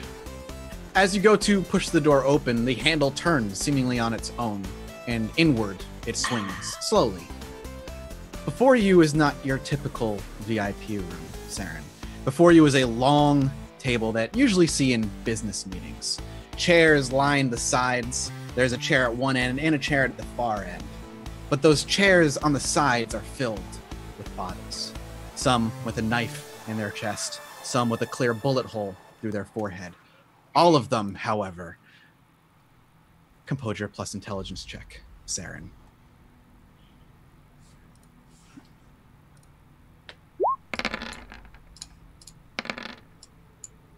All of them, however, washed up pop stars that you recognize. Some made it a little longer than you did, some not so much. All of them forgotten now, though. Can we all make that roll? Once you are, she steps in, kind of clears the doorway, and I assume she will at some point. You are all welcome to make a composure. I'm gonna close the door with me on the side with them. I'm gonna be like, nope, door closed. Okay. Yeah, you heard. I just figured out like, Sarah, we'll give you some privacy, but we're Yeah, here. what side of the door are you on, Saren? I'm sorry. You with them or you with... I'm with them. I'm not going in there. No, she opened the door. She stepped to the other side. Oh, okay. No. The door opened, and she kind of stepped in and grabbed the handle, and it was like before anyone could get a good view of it. Now, Sarah, share behind door number 1, please. What was in there? What's in there? Yeah. Enlighten us. Tell us your fears. This is like the only way out of here? Yep. Don't say anything else. What's in there? One condition. I go down to the bar, and I'm going to take like 2 bottles of vodka off the top shelf. Yeah. And then I'm going to take them up and with like a couple of tumblers, and I'm going to make sure that we each have about half a bottle of vodka. That's my condition. As I just start pouring the vodka in. This is the solution to everything for you, is it not? It also means you won't remember, hopefully. Yeah. So you all drink then, willingly? Straight vodka, is that what this is? I can go and get you some tonic if you want. You know what, it's fine. It's been a while since It's I've a drank drink. like this. What's it matter? This is this is a drink. No, let's go. Yeah, I was like, All right, I like this game. Okay, Saren thought that she might need to do more persuading, but like I'm down with it, and I'm just like get the vodka down immediately. Okay. Now, Kara can't finish it all, so she has to take like multiple. tiny ones. She does like, like half shots constantly. Oh, This doesn't feel like a dream. This is so strong. now we are completely libationed up. What's behind the door? Burns like real life. This can't be a dream. I go up and I kick the door in. A similar sight is presented to you. However, the other 3, before we can continue, intelligence plus composure checks.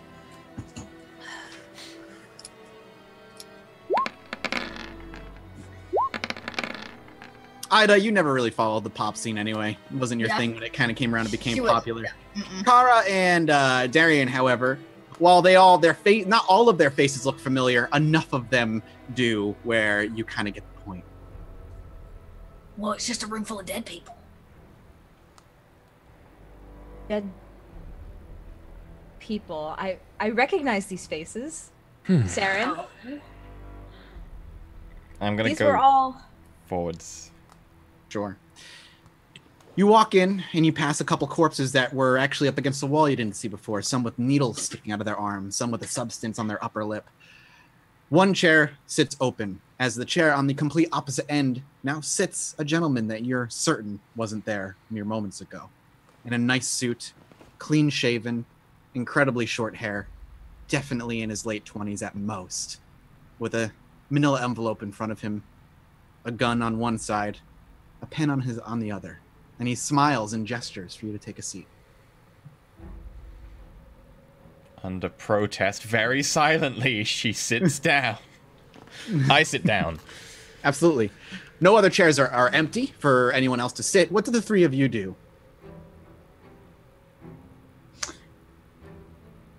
Look, cautious. I kind of look around at some of the faces and see how many I could recognize. Over half of them. And it's pretty clear that they've all died of some kind of substance abuse. Some substance abuse. Others have a knife in their chest. Well, some have a bullet hole in their head. It seems to vary. Though the ones with the substance abuse... Actually, can I please get a wits plus composure check? From all of you. See if something sticks out.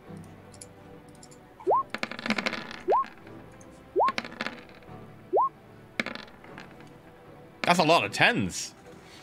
My God. Kara, you don't, but just not enough successes. But Ida, Saren, and Darian, the three of you, those who are dead with needles in their arms, something on their lips, clearly not murdered in any way, all have a pen dangling from one of their hands. Like a writing pen? Mm-hmm. In one of their hands. Just the ones that are have some sort of clear substance abuse death. Is there anything distinctive about the pens? Like, are they all matching, or does it just look like it's a utensil that they all have? Sure. Ida, taking note immediately, looks around and does note that all of the pens are exactly the same. I'd like to go and slide one out of one of the hands and kind of take a peek to see if it's labeled or anything. As you reach down to take the pen, the corpse, as you lift the pen, its hand snaps shut on the pen. The body remains lifeless, but the hand itself has a death grip. Alrighty then. Ida goes through her purse and pulls out a Bic ballpoint, as all grandmothers are wont to have at the bottom of their handbag. And she's going to she chooses a different one and tries to exchange them. Indiana Jones it. Yeah, Indiana Jones it. She's going to try to exchange the pen so that she can get one out of his hand. You go and attempt this. And can I please get a dexterity plus athletics check to do it in a quick, smooth manner? Oh, no. All bad things for Ida. And you said athletics, or dexterity and athletics. Yep. Here we go. Oh. I need to roll a chance die. Yep. Oh. Is this just a D10?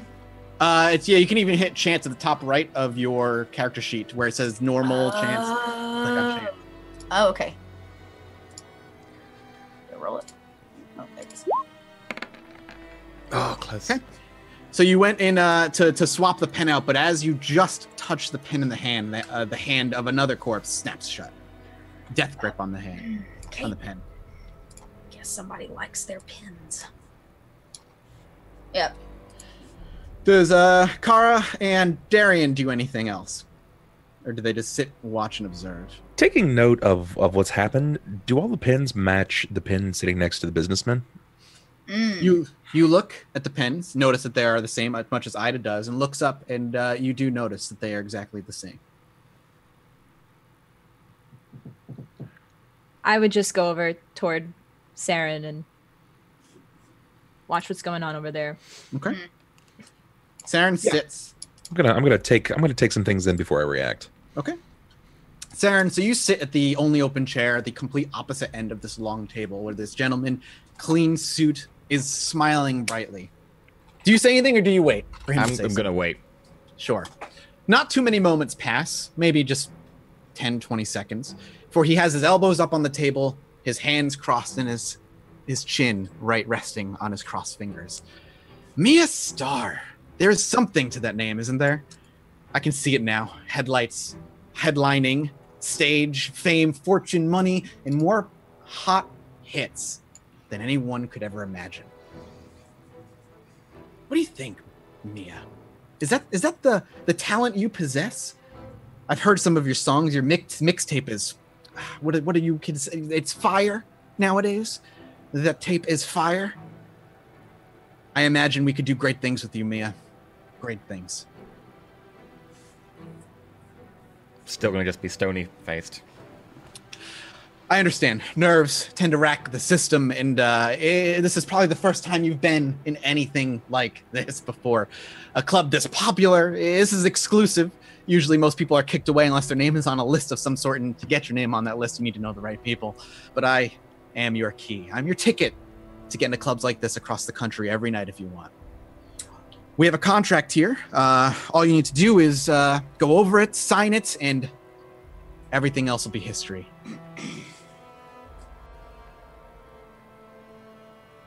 If you say nothing, he will. I say out the side of my mouth, like, if any of you has a cunning plan to get out of this. Excuse me, I am Ida Mabel. I represent Sarah, because I'm clearly an agent for all these people. Can I get a manipulation plus subterfuge, please, as you try and lie? Oh, no, wait, that's a chance roll. Oh, crap. If we make it out of this, I'll probably try to make Ida my manager. So bad. Oh! And I will roll as well. 166. Oh, no. Okay. So you continue. You say what you were saying. Ida Mabel, here representing Miss Mia Star. She, in fact, does only signs contracts after being allowed to review them, and with this pen only. And I hold up my big pen. He's lazily maintains eye contact with you, Ida, as he continues to smile all the way. It's cute, Mia, cute. I see why you want to sign with us. And he rotates the manila folder and kind of shoves it across the table, and it slides all the way and stops dead perfectly in front of you. The pen he then rolls over to you, and it rolls before aligning itself with the manila folder in a perfectly parallel position. Ida comes over and goes, I wouldn't pick up that pen if I was you. And I drop the big pen just on top of the papers. I want to lean down to Saren and Sure. sort of like muffled view, like my head turned to the back of this man. This is about facing your fears. Just admit what your fear is already so we can find a way to get past this. What are you afraid of, Saren? People like you prying. That I don't believe that. Snap 2. There's lots of your dead friends here. Some of them. Are you afraid of dying? I was gonna say out we all, but maybe not you. We Ida, each like, have praise. our priorities. I just imagine Ida like every night praying for death to come. She's like, Dear Jesus, please God. Please strike put me me out my down. misery. and make somebody feed the cats. I like, is that what you're afraid of? Dying. Drinking yourself to death. I'm afraid of nothing. Yeah, me neither. How about burning out? Becoming like the rest? Oh. Just a washed up pop star. You gotta age out. I gotta find the new Taylor Swift, the new Mia Star. Hey, I just met you. You know where this is going. GM, how do I do a some sort of keep my cool composure test? It's composure plus Resolve. resolve. I just want to do this for my own sake. Yeah, absolutely. You're welcome to. Beautifully. I don't punch Darian. You can see my fist like white knuckling on the desk. Like, they're like, every single knuckle is perfectly outlined in white, as the rest of them flush red as the blood goes to my fists. Look, we're all afraid of some shit, okay? We have to get through this together. You gotta face your fear. Admit it, you can't drink yourself through this. And you can hit me all you like. I see white knuckling over there. It's not gonna save the situation.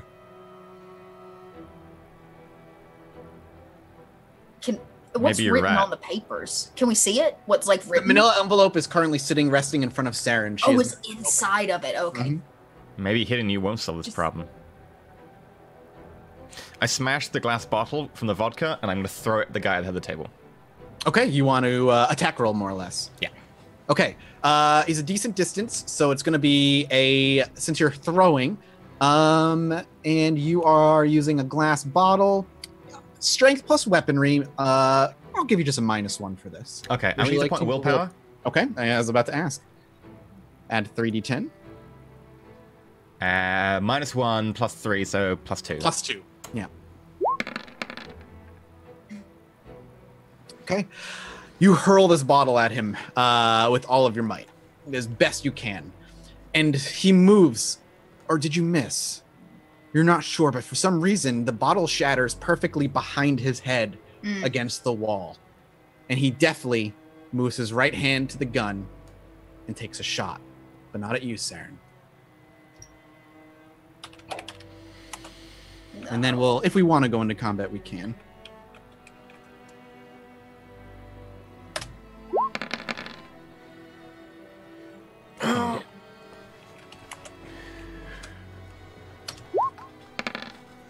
No. And again. Oh, God. Okay. But at Ida. Ida takes a bullet to the stomach. Collapses to the floor, taking a bunch of lethal damage. I pick up the pen and I sign. Kara Okay. runs over to Ida and tries to like hold her and help her. I just make sure there's no blood in my wig. All the while, Saren, you notice at the very least, the smile never leaves his face. It was so quick and deft, he barely even moved his head. It was just his eyes changed from you to Ida, and he just picked up the gun and shot her. Collapsing to the floor, dying in Kara's arms, perhaps even already dead. The blood is pooling beyond anything you can maintain. Darian, what are you doing before we get to what Saren's signing it? Do you panic? Do you go to Ida? What do you do?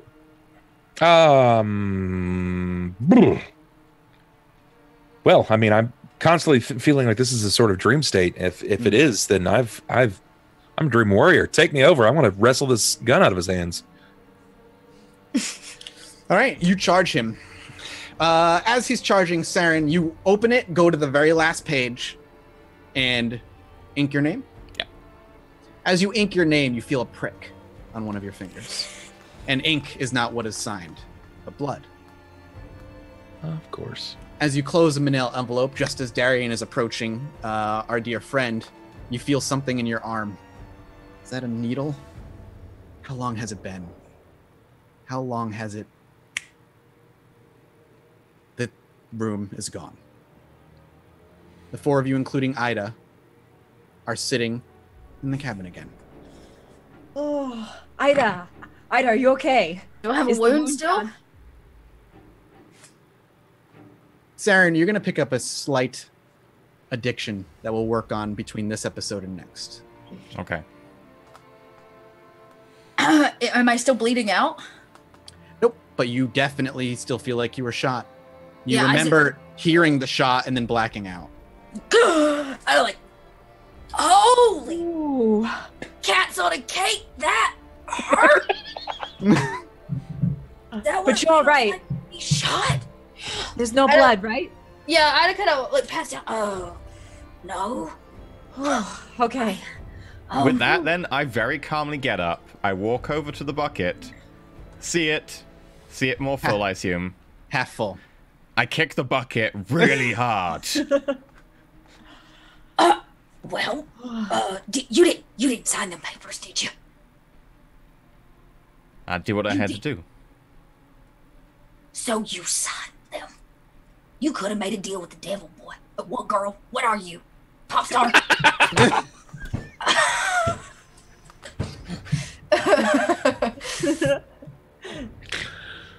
Look, here's simple. You say what you saw, I'll find you, and I'll shoot your fucking kneecaps. Well, no, I have bad knees anyways. I won't do it much good. And I've already been shot once today. So what I'm trying to tell you, Saren, is I don't think it was a good idea. What happened after you signed the papers? It got us out. It got us out of that room, and you're no longer shot. Yeah, So but that's good. Yeah, why don't we do your door next? And look where we are. We're back here, and we know what that means now. We're facing our fears, just as I presumed. Oh God, I'm scared to see what mine is. Well, anybody want Alright. to kick in a wall? I think it has to be you. Yeah, let's see what you're afraid of. Yeah, you know what, Ida? Let's do yours. No, I don't think you're ready for what I'm afraid of. You just got shot, and you're standing back up. You're alive again. We've already seen some crazy shit, so I'm ready for you, Ida. Go to the door, to the wood panels. All right. Ida walks over, hobbles. What, you want me to kick it down? Do whatever Ida does. Mabel it up. All right. Do I still have the liquor in my hand? Bottle? Nope. All right. She goes through her purse and, looks and see what she has. She doesn't have anything.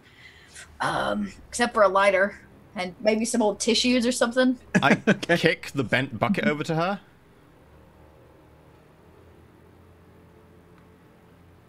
You kicked the bucket. What good is that damn bucket gonna do me? We tried peeing in it. We tried taking it with us. We've kicked it. We turned it over. Oh, you want me to use it? She bends down. And I guess she'll start Hammering bucket to away at the wall. wall. Yeah, bucket to wall. And as the bucket collides with the wall, as is almost expected at this point, I believe, the wall itself begins to fall away with each thud of the bucket against the wall. Similarly, as the hole isn't big enough yet, you don't see or hear anything, but you smell something. I think that's definitely something that you're familiar with. Perhaps one of your... Oh, you haven't cooked that since your husband was there. No. What's it smell like? What's your husband's favorite meal? Meatloaf and green beans. And so meatloaf and green beans is what meets your nostrils. I assume we can't smell this. No, you cannot. What can you smell, Ada? Is it being clean? Is it fresh clothes? It is dinner. You're afraid of dinner? Much worse than that. I can pick my head through and I still don't see anything through the hole. Nothing. Well then, if you guys think you're ready, let's go. Now I will step through. Okay. Make the hole big enough where you can step through, and you do. And when you step through, your last foot pushing through, everything seems to come into focus. How long have you lived in Madison? Your whole life? Oh no. Mm-mm. She came to Madison after she escaped the asylum. Where did you live before the asylum? We lived in the Midwest, in Indiana. Sure. She was a Southern girl, then married the preacher's husband, Right. or the preacher, and then moved out there. It's kind of, I guess, where he was at. So it's just another small town. The place you once called your home is before you. It's been a long time since you've been here. Many, many, many years. You think you hear the TV in a distant room somewhere. The smell of dinner and that of your home returns. All the memories flood back. Everything you loved and cherished that was taken from you in a moment is actually just here. Right here. And the three of you, other than Ida, see all of this the minute she steps through. I run my hand down the sofa and probably over an Afghan she's, made herself. And I'm gonna walk towards the kitchen. Dinner's on. Should be done in about 5 minutes. He's not around though. Not in the kitchen. Are we all drunk from the vodka now? Or is that not happening anymore? No longer happening. Interesting. I'm gonna lean over to Saren. So, what do you think her fear is? Well, she's obviously afraid of having a clean house. This one's super clean. This was before she went crazy. Mm-hmm. The three of you aren't even sure this belongs to her. Maybe she's afraid of, like, losing her cats. She, Ida goes, I know where he's at. He likes to pray before dinner. Or he likes to pray before dinner. And so she walks to the bedroom to see if he's praying by the bed. Absolutely. Do the three of you follow? Yeah. Yes. Okay. Saren? I'm gonna go with Kara and Darian. Okay. So you all follow, and Ida, you get to your bedroom door that is not closed all the way. It is open just a crack. Do you just open it? Do you wait and listen? What do you do when you approach the door? I'd like to just open it slowly and just peer in. I'm not going to say anything Sure. or try to draw attention. On his knees over your bed sits a figure you have not seen in over a decade at least. That's not real. She closes the door, but This ain't real. No, Ida, none of this is real. He's so Yes. gone. I watched them slit his throat and drain him. Slit his throat? Who? No, this ain't real. I ain't afraid of this. She shouts out. Did you "Ain't murder afraid." someone? Ida, who was it? It's a manifestation. If you want, Ida, you're welcome to make a composure plus resolve roll if you choose to just maintain your composure. You don't have to if you just want to do what you want, but you're always welcome to make that roll if you'd like. Yeah, let's see if she can keep her shit together. Probably not. Oh!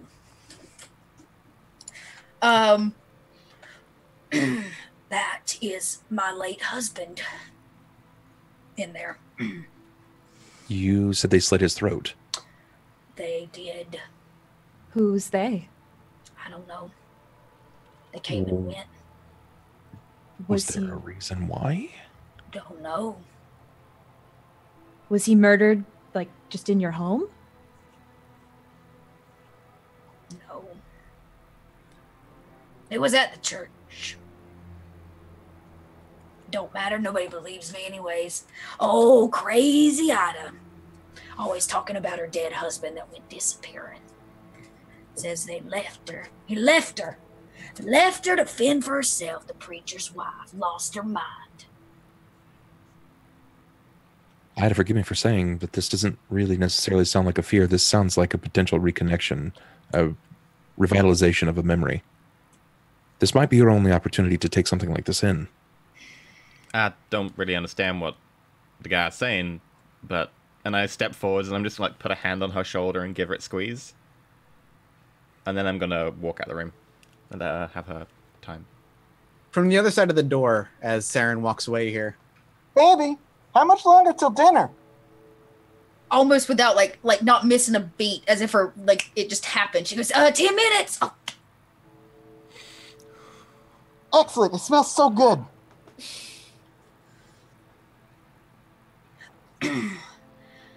I'm going to go wait in the living room. I'll give you your time.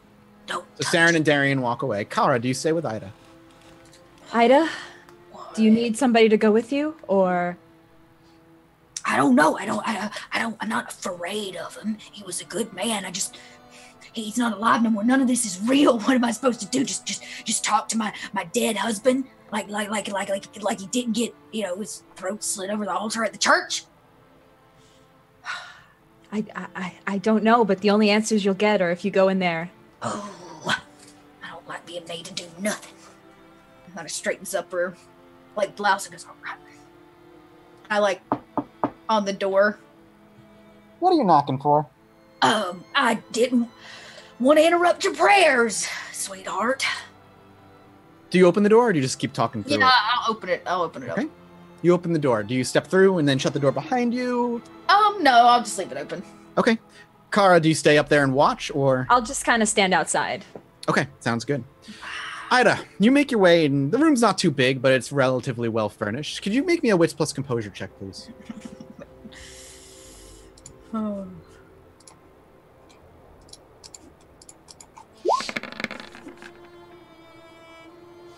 As you walk by, you actually catch a glimpse of yourself in the mirror that sits above your bureau. What did you look like when you were 33? Oh. A relatively attractive southern debutante.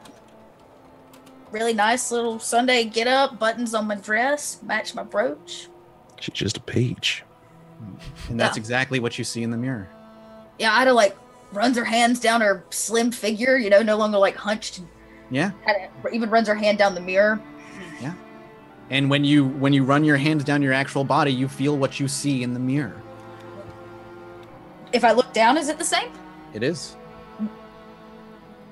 Do I have my eye back? You do. Oh! Oh. I like touch it. I go over, I guess, to him. Is he still praying by the bed? As you walked in, he actually stood up and kind of sat himself at the edge of the bed. He has the biggest smile. What does he look like? He's a pretty simple guy. Also wearing like a plaid button down and khakis, well pressed, that she probably did the night before. He's a little bit older than her by about 10 years or so. Okay. And he's a little peppery, you know, and like his dark hair. And she comes over and kind of sits next to him on the bed, I guess. He, as you sit down, he smiles. He's like, "Not my Sunday best, but still think I look all right." Handsome as always. Sweetheart, do you happen to know what day of the week it is? It's Thursday. You're cooking meatloaf, right? I love meatloaf on Thursdays. Sure do. Thursdays, right. And, the year? Oh, what are you talking about? Nothing! I am talking about nothing. Listen at me babbling away. Did you go out with the girls last night? And We talked about my drink, and I don't do that anymore. Everybody imbibes in their sins every so often. You are just the most humble, understanding fella. As you seem clearly nervous, he reaches his hand and gently drags the tips of his fingers across your cheek. He's like, "Baby, what's going on? What's wrong?" Ida shudders. And you feel him. Oh, wow. Nothing. I just missed you, is all. I missed you too. I think more than you could ever know. What do you mean? Well, you know, when you go out the night before, I'm here alone, and I don't like to be alone with my thoughts sometimes. Yeah, of course. And that's why I try to come home early. I smell that meatloaf. It smells good. Yeah, I'm gonna go cut it just like you like it, and I'm gonna put some ketchup on top. And Heinz. Always. Right, and I will be right back. Did you get up to leave? Yeah. Okay. He puts his hand on your back and like gently caresses as you stand up and walk away. As you are about to step through the door and you're about to leave, he just says, "Damn, you look good when you walk. I missed you." And Ida can't even like fathom it. She just like closes the door behind her like really fast. And you do. Kara standing there. Am I back to Ida? Yes. Oh. I, in fact, would like to go back home to my cats now. Okay, we have to figure out a way to get out of here. There's got to be something you have to do. Well, I don't know. Like I said, I don't fear my husband. I fear losing him. Well, I fear that's already happened. You might have to go through that again. No. I don't want to. I can't do it. Look what it did to me the first time. I'm sorry, Ida.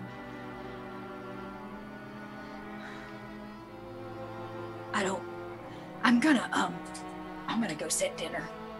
Nada just like walks off back towards the kitchen. And you do. When you get to the kitchen, Saren and Darian are there. What have you been doing in the kitchen? Darian and Saren, have you just been waiting, more or less? I'm assuming small talk, maybe recanting about the events that have happened, trying to kind of Definitely not pepper up. recanting about the events that have happened. Okay. Simple enough. The small talk part, yes. The mentioning anything that's happened so far, definitely not. I'm still it's too recent, man. It's too recent. It's gonna be one of those things where she's like, "No, I'm not gonna do it," and I'll wait. It's like, No, I'll be more like, nah. If you bring that up, I will punch you.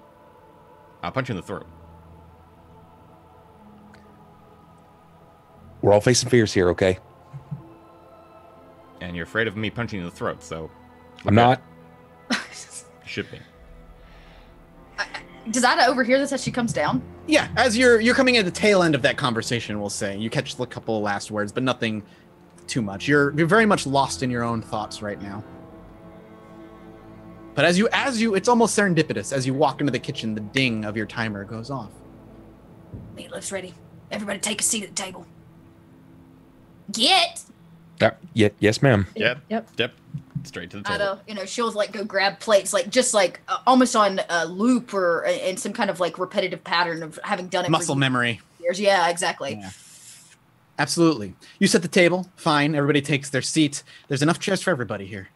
You always had enough chairs for guests. You loved hosting. Of course. And eventually, you do hear the distant thuds of footsteps on the second floor make their way down the stairs and into the kitchen where your husband smiles. As he steps in, you notice. You look down at yourself again, and you are who you once were. However, Saren, Darian, and Kara, you see the Ida that the only Ida you've ever known. Does he see us? As he walks in and takes a seat at the table, and he smiles at Ida, and he's like, "So, who'd you bring to us this time?" This is the new Bible study group I was telling you about. My I goodness. love the Bible. I do Pleased too. to meet you, sir. Pleased to meet you too. And he actually extends his hand in your name. Beautiful. Kara Harper. And yours, good sir, reaching to Darian. Darian, a non-believer still. Ida's got away with words. And then over to Saren and this young whippersnapper. Meet Saren. Lovely to meet you all. Oh, such beautiful names as well. Well, I hope Bible study has been going well for you. Yeah, we are, in fact, just taking it one psalm at a time. That's the best way to go. Full understanding and truly live in the grace of his words. Right. How about that meatloaf? Oh, I absolutely. Have the three of you ever had any of Ida's food before? Can't wait to try. No, sir. Heard That's- much about it. If it wasn't for her beauty and her intelligence, I would have married her for her cooking, I'll tell you. She sure is beautiful. Gorgeous. Sorry, I tend to... Portrait. There's Serenity. something just sparkling like about her eyes. That's gonna walk out and go straight for the meatloaf. She brings it back in and she's gonna you guys hear the knife as it snaps to the plate. Yep. Cuts a piece. She loads all the plates up and squirts ketchup all on top of his.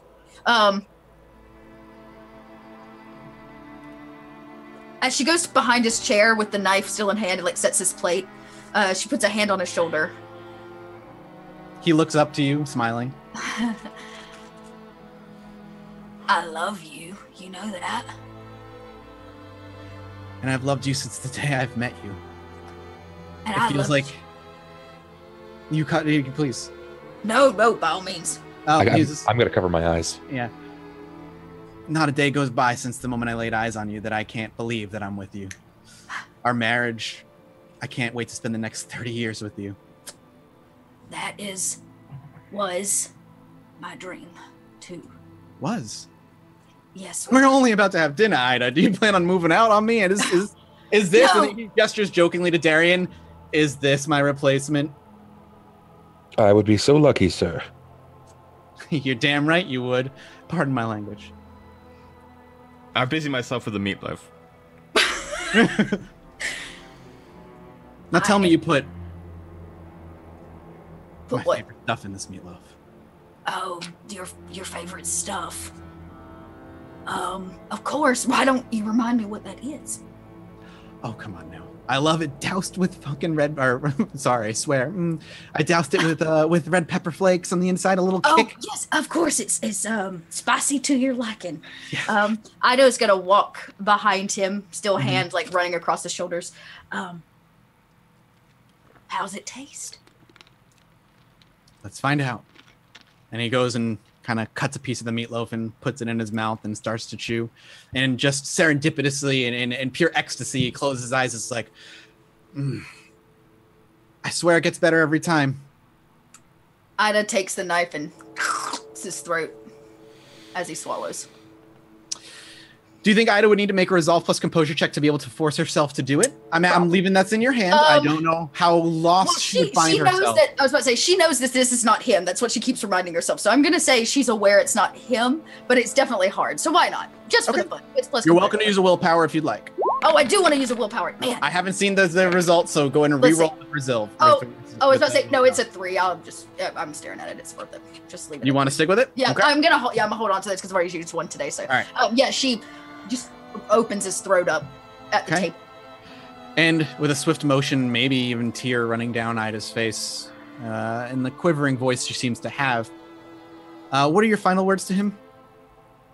She leans down, like pets the, I guess, slumped over body. I loved my husband. You are not my husband. And as he's gasping and still twitching as blood is pouring from his throat onto the kitchen, intermingling with the ketchup and the meatloaf, his eyes barely there, rolling in the back of his head, twitching slightly, he just mouths, I loved you. I take the Before you can do a thing, the room is gone and you're back in the cabin. Ida sits in the corner. I can handle this feels train. Carol, let's go. Let's go. Let's do this. No time for tears. I don't know if I can do this after that. Ida, are you all right? No, good. Let's see. I have not seen my cats in a few hours. I pissed in a bucket today and I just slit my husband's throat. So I'm going to be real honest with you here, Kara. I am not doing so great. Kara, why don't you give us some direction? What are we getting ourselves into next? Right before we burst through that door, Kool-Aid Man style. Hit me with it. I don't know. Kara's like shaking. And You're welcome to make a resolve plus composure check to see if you can act intelligently in any way. She's never seen anything like this in her life, so of course she's gonna not. Go ahead. While she's doing that, Saren pulls out a hip flask, which is an actual hip flask and isn't imaginary alcohol, and gives it to Ida. Absolutely. Thank Kara, you. still panicking, but you do have control over yourself. Okay, guys, I'm sorry. Let's do this. And I walk up to the wall and just start trying to rip off those panels. So without punching or kicking, you actually reach forward looking for a loose panel. It's in almost as if fated to where you were to reach, a loose panel lies. You're able to wrap your fingers just under the corner. The nail is not necessarily hammered down to anything. With a little bit of effort and a large creak and then a large, loud snap, the first board comes off. And then another and another. And as it has been with the exception of maybe Darian's, darkness, no sound, but a smell. Cafeteria food. You know that smell more than anywhere else. Okay, guys. I think we're here. Kara takes a deep breath and just walks in. Clearing out the rest of the boards and taking a step in, that final step, the first step, still darkness, but that might be the end of class bell. You're pretty sure. Second step, and you are in the middle of a hallway. Lockers on both sides, the bell just finishing, but you hear nothing other than that. And Saren, Darian, and Ida, you see exactly that. I'm going to step forwards up next to Kara, and I'm going to quietly say, look, if you need to, like, kill someone or something, just let me know, and, like, I'll do it for you. You don't seem like the type. That would be great. Thank you. I don't think we'll need to kill anybody. At least I hope. And she proceeds to walk slowly down the hallway. Does this look like her high school, or is there a different high school? It does. It looks like the high school in town, Madison High. Could I get a composure plus intelligence check strictly from Kara, please? As we're walking, I'm going to idle myself to the side of Ida, and I'm going to tell her, I'm sorry that you had to do that. But for what it's worth, you've managed to beat me in testicular fortitude by a far surpassing amount. Well, let me tell you something, Darian. Killing my husband's not the hardest thing I've ever done, or the worst thing I've ever seen. I appreciate your concern and your kind words, but I'll be just fine. I still don't believe any of this is real. Kara, yeah, this is Madison High. But this is Madison High on a day you'll never forget. Your first day teaching. Oh. Well, I know exactly where we are. And my classroom, right down the hall. I'm scared to see what's inside. Let's go. So, you march your way down the hallway, and much like everything else you've encountered, it's eerily quiet. There's no chatter from another classroom, and in fact, if you look into most classrooms, they're all empty. No students, no teachers, nobody. Your classroom is at the end of the hall on the right-hand side. Your music room. Tell me what your music room typically looks like on a day you teach. Usually there's several layers, tiers, I guess, of desks. Numerous instruments, mostly string. So violin, viola, bass, a lot of string instruments. There's a piano up in the front, and several music stands. And that's usually where I am, right in front of the piano with the music stands, chalkboard in the back with the lines for music. And I usually would walk in with my music books and my violin case and sit down near the piano. And so when you step through the archway leading into your classroom, while it lacks the decoration that you usually have it in, as this is your first day, when you do step through, suddenly in your arms are your books and in your right hand is your violin. And you are in your school garb, making your way into the classroom. The classroom itself, the desks are all filled with students. All of them deathly silent as they just watch you walk in. Ida, Darian, Saren, do you follow in tow, or do you stay outside the classroom? Is there a window to see in the classroom? No, not from the hallway. Oh, okay. And this is on the second floor, so getting outside would not allow you to see inside. I'm going to go in and stand to the side. She definitely needs support, so I'm going to go. Yeah, in. I'm with that. Like, I just hug a wall. As you walk in, you all see the deathly silent children as well, though none of them seem to look at you. Doesn't mean that they don't necessarily know that you're there, they just don't seem to care. Kara, you look amongst these youthful faces. Eager, maybe not the word to use to describe them. Ice cold, perhaps a little bit more. Wits plus composure check, Kara, Saren, and Ida, but not Darian. Wits and composure.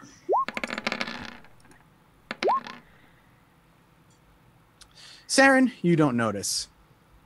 Kara, it's almost the first thing you notice, and Ida takes you a little bit, but you recognize a couple of faces in there. Faces of kids that are now not part of Madison. Missing.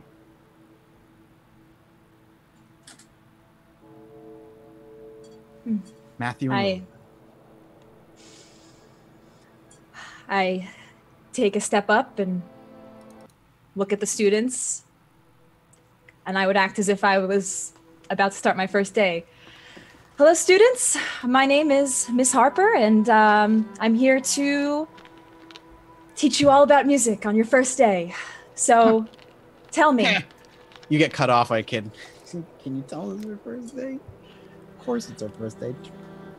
Dumb bitch. I look a little towards them, the two students. Did I hear what they said? Wits plus composure, please. All of you, if you'd like to try and hear.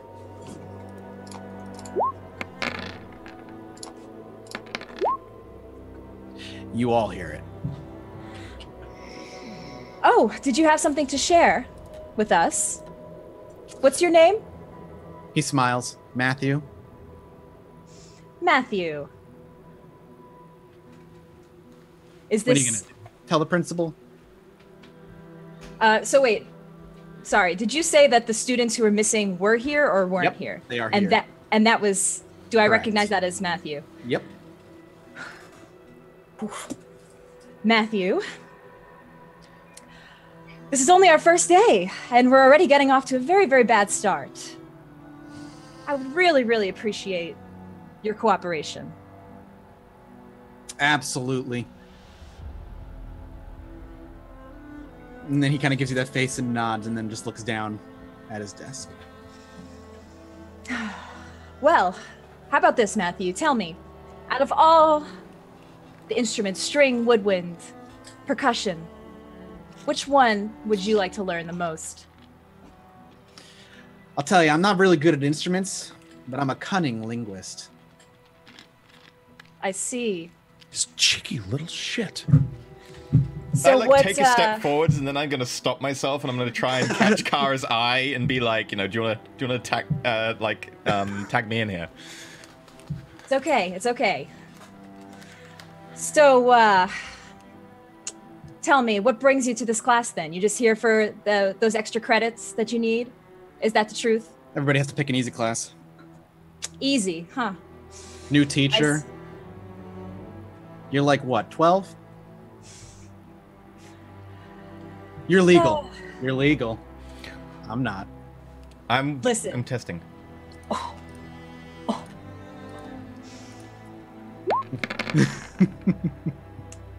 Alright. Yeah, I'm gonna walk over, and I'm gonna lean over the desk, and like I've got a little bit of cleavage showing, and I'm just gonna be like, "Well, that's an awfully nasty thing to say," and then I'm just gonna like palm him in the chest and try and knock him over on this chair. Absolutely. Please give me a dexterity plus brawl. I'm sorry, strength plus brawl. You're just trying to push him over, right? Palm hit to the chest and knock him backwards over. Yep, just a strength plus brawl check. No minuses. He's sitting there.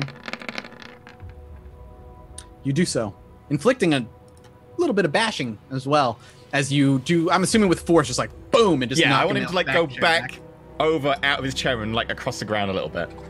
Yeah, and he's swears and mumbles to himself as he hits the ground. Oh, can't teach without your bodyguards? Listen, Matthew. You never know how much time you have here. So why don't you make the best of this class and enjoy it?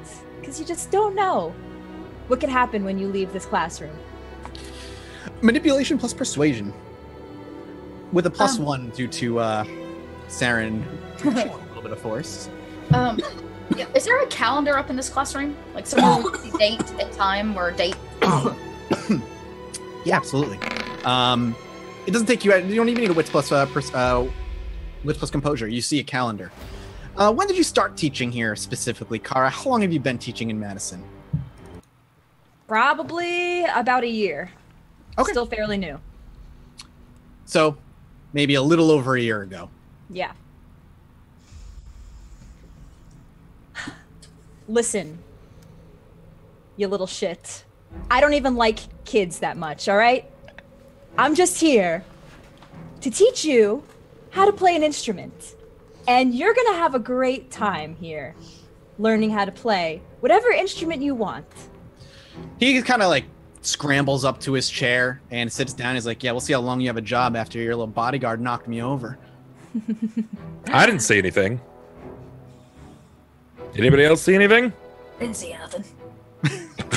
I just looking at a calendar. Yeah, I'm one-eyed to a calendar, so I have nothing. Like I can't see the Nope.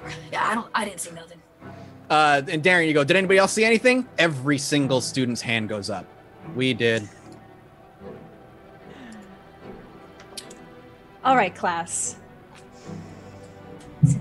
And I say under my breath, since none of this is real, I'm just gonna do whatever. I'm gonna like sidle up to her slightly, and I'm just gonna like, with my back to them, just like lean to me like, you got this. Look, how about we all just enjoy our time here and not try to get in my way, all right? I'm gonna teach you all, or else you want to be like Matthew here. Let's just enjoy the class. So your manipulation plus persuasion with 3 successes keeps him quiet for a while. It was, trying to play nice with the class so much. And so you go about teaching, doing what you do. Whether it be basic lessons in how to read music or specific instruments, that's up to you. Maybe 10 minutes pass, however, before the class seems to not care all that much. They get a little bit more dysfunctional, a little bit more rowdy. Do you let it go for now, or do you try and interject? For now, I would let it go. Okay. Continuing about your way, continuing teaching as the students get rowdier and rowdier. Can I start walking up and down the rows and just pointedly looking at some of the students? Just to try and intimidate them? Yeah. Yep, you're welcome to try.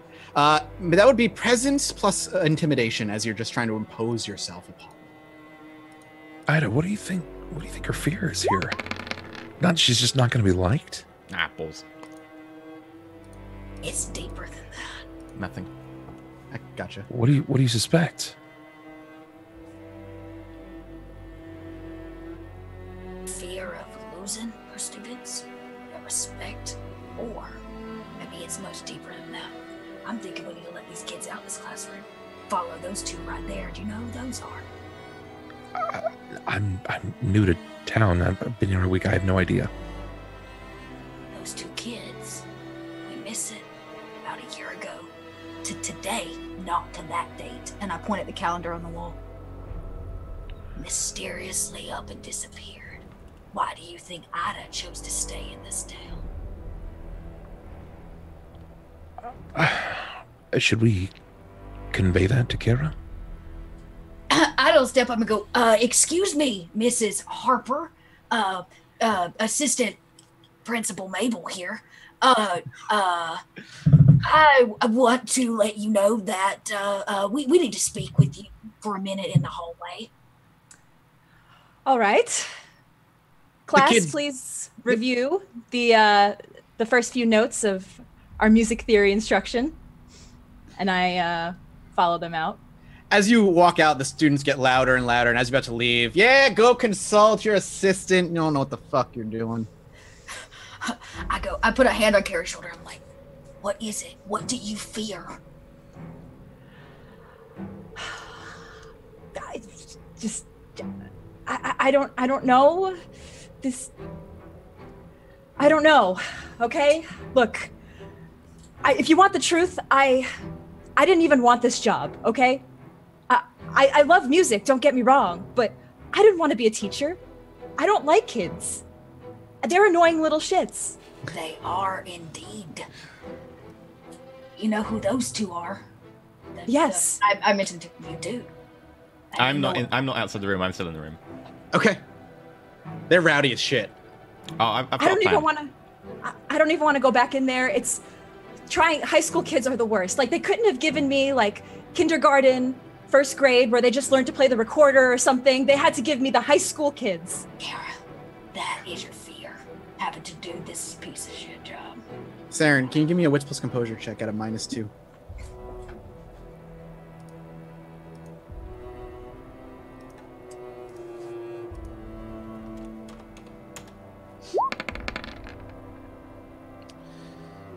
You catch it. Not fast enough. It's too rowdy, your attention's everywhere. But the chaos is pierced by a scream. You turn your head, and you see a bunch of kids that were at the front row, huddled around the desk of Matthew. The scream was his, you think. And as the kids file away and sit into their seats, the desk is empty. Matthew's not there. I'm going to run to the door, open the door, and be like, we've got a situation here. Like, Matthew just disappeared. Of course he did. He disappeared a year ago. What day is it? Today. It's if you're asking, looking at the calendar, Ida, it's about 3 months and 4 days before the disappearance of Matthew. So April, March, so February, somewhere in February. Okay. It's only February now. But in 3 months' time, him and his little girlfriend, they're gonna up and disappear. And this town's gonna act like it's no thing. Which one's his girlfriend? Is she in the class? Yep. Was sitting right next to him. Was? Is, but he's okay. he's not. Yeah. missing. Was And the girl Sarah, next to him? just so you know, she wasn't up in part of that group surrounding him. Okay, I'm gonna go stand right behind her chair. Sure. She never makes eye contact with you, never pays attention to the fact that you're there.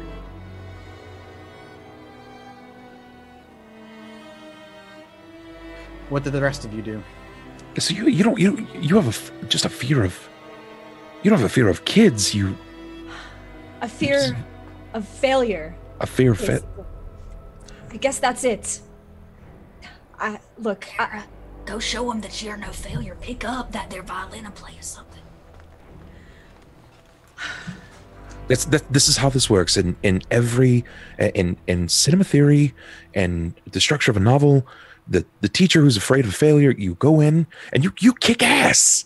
That's you right. walk in there and you play, like, give him some Thunderstruck or hit him with Yeah. something, like play some Tool or some Rage Against the Machine. Get these What kids is that? pepped. Don't play a tool, play your violin. Yes, what Ida, I love you, but not right now. Sorry. Okay. Yeah, pick it up and play us something. Go. Okay. All right. You're right. I'm gonna do it. Okay. Whew. And then Kara confidently gets up, walks in, Okay. back in the classroom. As you walk into the classroom, all the kids stand from their seats and start booing and swearing and shouting at you. It is clear you, in the time you've left and come back, all control, whatever little bits and shreds of control you had over the classroom is gone. Okay. So Kara walks up, stands in the front of the classroom, and just shouts really loud. Everybody stop! Like, really loud. Okay. You shout, everybody stop. Suddenly another scream as you hear, this time a female. Not Lilia, Saren. She's still sitting there. She actually didn't stand up with the rest of them. Another girl in the back room screams as a teenage boy shouts, "Fuck you!" as he stabs the girl next to him. He pulls the knife, blood pouring from her chest, and she collapses to the floor out of sight behind all the kids that are standing. Keep Okay. playing. Okay. Play. All right. I'm just gonna do Kara, it. look, do you know my last album? Yeah. Yes. I know the one song, the Tennessee song. That's from like the album before. Like the last one was like greed, gluttony, envy. Like it was the 7 Deadly Sins. Do you not remember that one? I wasn't following you at that time, me. I'm sorry. Fine, we can play Tennessee. Just Okay. All right. I whip out my violin, get it, and I just start playing the Tennessee. and I'm gonna get the guitar out from. I assume you've got like a guitar in the front and play along. Yes. Okay, you do so, and surprisingly, to Saren's surprise, maybe not to Kara's surprise, holy shit, Kara's good. Actually, Kara, could you make me a composure plus resolve check to be able to play? Do you want to use a willpower before you roll? Yes. Use a willpower, so you're gonna check off your willpower and add 3d10 as your to your roll here, Okay. and you're gonna resolve plus composure roll. Okay. See if you can perform. And you do. And like I said, Saren, while she clearly seems distracted and there's probably a little bit of fear still on Kara's face, she's shredding through that violin like somebody you would imagine you would have played with in a live concert at some point. And so jamming with her, with your guitar, is that you just pull from the wall, is easy and sounds really damn good to Darian and Ida. Can I hype man this? Like, can I just be in the back like, oh shit! Oh! Just like I want to utilize my presence for this if I can. Yeah, You yeah. are- I don't know.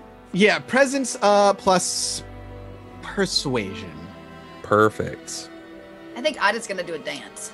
Oh, Just like try to like show that we can have a good time. You know, old Yeah. women like clap in church and stuff. Yeah. You said presents plus what? Persuasion. No, Lord. 2 successes. You're cheering along. Let's see if I can do the same. Probably not. Chance roll. Is that a chance die? Was that a chance die? Oh, You gotta it roll a should chance have- die. Yeah, I was about to say it should have been a chance die. Yep. He tried. Ida is shuffling to her damnedest, but Darian immediately, hyping people up, and a few of the kids seem to kind of join you, Darian, in enjoying the music. But the majority of the kids are shouting and booing and start shouting, "When the hell are you going to do your job? Why are you just wasting our time? Do your damn job. Why did they hire you in the first place? Why are you even here?" Kara is just gonna keep playing. She might, at this point, she's probably getting a little emotional, start to tear up a little bit. But she's just gonna, take a breath and keep playing. Keep playing. While the students that join in with Darian continue to join in, the rest of the students don't seem to simmer down. Another scream, another thud, another missing kid. They continue to shout and chant, "Do your job. Do your job." She keeps going. At this point, we might have to play the song again because it's been a few minutes. Okay. Yeah, you keep playing tracks and more tracks and more tracks. And it becomes very obvious halfway through the second song that no matter what you're doing, it doesn't seem that they care. They want you to do your job. Another kid screams, another one falls, another one disappears to the crowd.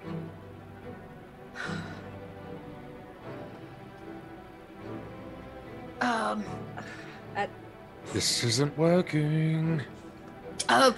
Is there an empty desk? Yes, there's a few now. I'm just gonna take an empty desk and say, way over the, teach me how to play that song, Miss Kara Harper, on the board. Okay, she stops, takes a deep breath. She's like, all right. And she opens up one of her books and begins to start teaching a little bit about basic how to read music, sheet music. Okay. You may make a hard turn here. I would need a presence plus persuasion check from you, Kara. Persuasion.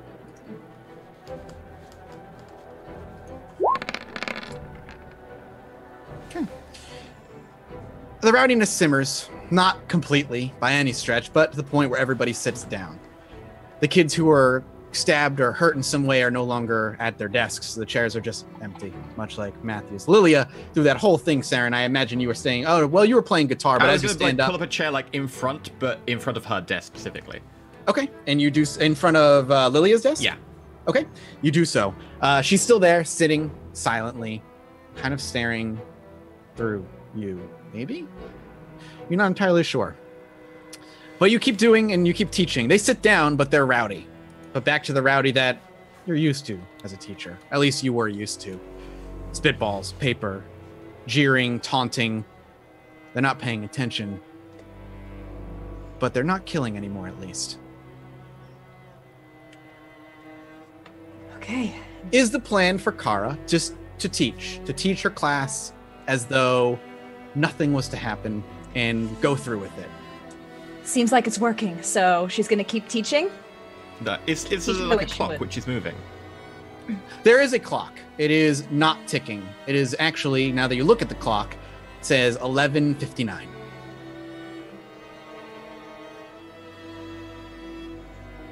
How are we meant to, just get to the end of a lesson if time doesn't... Maybe I'll we'll give it teach a- these kids. Maybe, How long maybe. do you... I'll give it another 10 minutes or so of teaching. Sure. And check the clock and see if it moves anymore. It never moves. Every minute that ticks by, the clock doesn't tick, the clock doesn't move, nothing moves. But the kids continue being rowdy. They don't care. They don't respect you. They have no interest in you. Clearly, they're in this because they have to be. Can I just stand up and walk outside and pull the fire alarm? Yeah, absolutely. Ida walks outside. Ida, in the middle of the hallway, you see a man. Oh. Older man, thick mustache, maybe in his 50s, tan suit, black tie, white shirt. And he seems to just be standing in the middle of the hallway, facing the direction you're coming from. Excuse me, sir, you got a name? Yes, I do. It's the principal. What are you doing in this school? I am the guest speaker for today's music class. Ah, Miss Harper. Her first day and she's already bringing guests. Interesting. She's And then got all those connections. the clicking of his nice dress shoes against the tiled floor echo amongst the lockers as he walks toward the classroom. We were hoping to let these kids go early. They were so good in class today. Well, unfortunately, that's not how we work here in a high school, though it's probably been a long time since you've been in one yourself, I'm sure. He's just a charming fella. In fact, what high school is this? And when do these kids actually let out? Are you missing your caretaker, miss? We're in Madison High School. I don't need a caretaker. That's really great. Miss Harper, she in fact, let me just, Nida like runs to the door before she finishes her statement. and he looks in and he goes, the principal's coming. And I close the door back and try to like put myself between it and the door. He very slowly walks his way to the door until he gets there. Now you're standing on the side with him. Yeah, I'm trying to keep myself in front of the doorknob. He kind of stands before you, crosses his arms. Are you going to move or am I going to have to call the police? Actually, I sure would like to see these police you speak of. If we must. And then they weren't there, but now they are. Cops standing next to him reach forward and aggressively grab you, Ida. Hey, you can't do this to me. Let me go. And begin to drag you away. No, you can't take me back. Let me And go. you all can hear Ida shouting, and her shouting getting further and further away as the door opens and a mid-50s man in that tan suit with a thick stash walks through with his arms crossed, looking at the rowdy students and then looking over to Kara. Well, hello, sir. Miss Harper, first day on the job, and I see we have a few students who've played hooky. A few. Well, they've been completely uncooperative with my class, and I think that you are going to have to actually take some time to discipline all these students, because none of them seem to be taking my music class seriously. She hit Matthew! Hit? They point at Saren. Matthew missing at this point. He looks to the desk but doesn't seem to care, and he's like, so you brought your grandmother and a couple other friends, and your friends are now abusing my students. Excuse us, Harper. We're not just friends. We were guests. We're here to expose They them. are. Well, that's fine. They You are? still shouldn't be here. It's her first day teaching, and one of her guests had to be dragged away by the police. So, whatever guests you may or may not be, I'm going to have to ask you to leave the premises of the school, or I'll have to have you removed by force. Harper, looking to you. I suggest you get things under control, or leave this job. I suggest that you give all of these students detention for completely missing the entire segment of class that we had today, for just completely not even listening. They were all snarky comments that Matthew called me words I don't even want to repeat. So all of these students, I don't think they're even taking this class seriously. They need to be taken care of, and I think that would be your responsibility. Miss Harper, may I see you in my office, please? Fine. He walks down the hall. And we try and catch Kara's eye and be like, do you want us to come with, or? Okay. I just follow along, but don't. As you enter the hall, the distant echoes of Ida's screams can still You be hear like her heard. fingernails raking down a wall somewhere.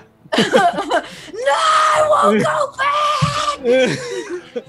back. And he escorts you to the principal's office, a rather large room that could fit a few people. He gestures for you to take a chair as he sits behind his desk. Darian and Saren, do you stay outside of the office or do you go into the office?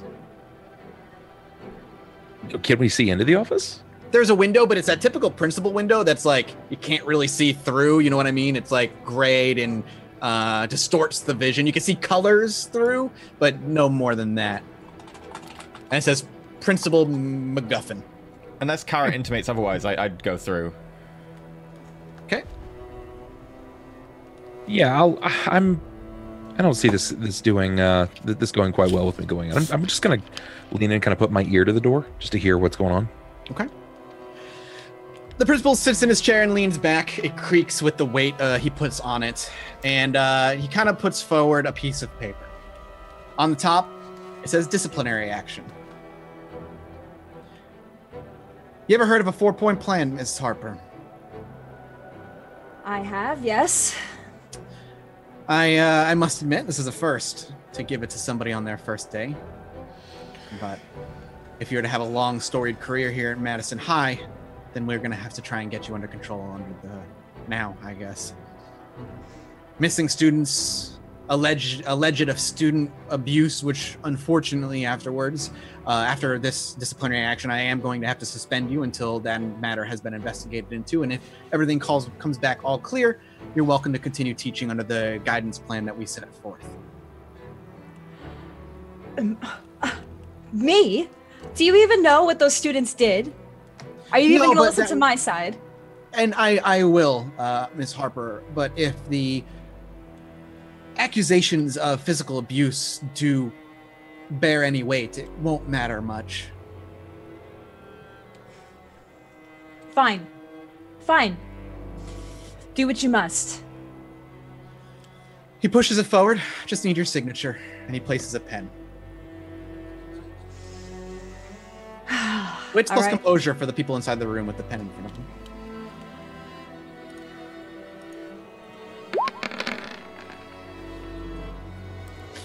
That is a very similar looking pen. Is the pen on the desk? Yep. I'm gonna if Kara's hesitating. Is she hesitating? You know, a little bit. I'll step forwards. I want to try and grab the pen and then stab the principal with the pen. Holy shit. I want to just be like, grab it and put it straight in his throat. Okay. Dexterity plus weaponry -1. I'm willpowering this. Absolutely. Do it. Oh, God damn it. I knew I should have taken weaponry.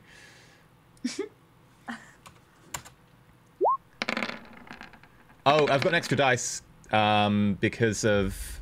Do I? No. I was gonna say with a 4. It's correct. It's correct. Yep, 4 successes. successes. You don't really give much of a sign that what you're about to do, but you do it. And you reach forward and the pen scooped up in your hand, and there's a weight to it. A weight that shouldn't be with the pen, but it's familiar to you at the very least. And one quick step forward, you lunge at him before he can even react fully to cover his throat, and the pen gets lodged right here as he begins to cough and blood begins to dribble down his throat. And he, for a moment, grasps at it, but never truly grabs onto the pen, coughing, eyes darting from you to Kara, to you to Kara. If I quivering. in that chance, I want to take my hand away from the pen, and I want to go into a heel kick, and I'm just going to kick the pen further in. Oh. Strength plus brawl. Oh, God. Oh my God.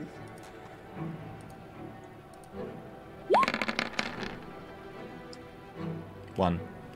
1. That's enough. So you kick it further in, and he coughs one last time, blood spattering on the desk before him, before he slowly leans forward and with a thud on the desk, collapses with one last long breath, exhaling. Oh, God, I really hope this is a dream, or else I really, really am in a lot of trouble. As you turn to Kara, as she faces that, the world disappears, and all 4 of you are back in the cabin once more. I was like, get off of me!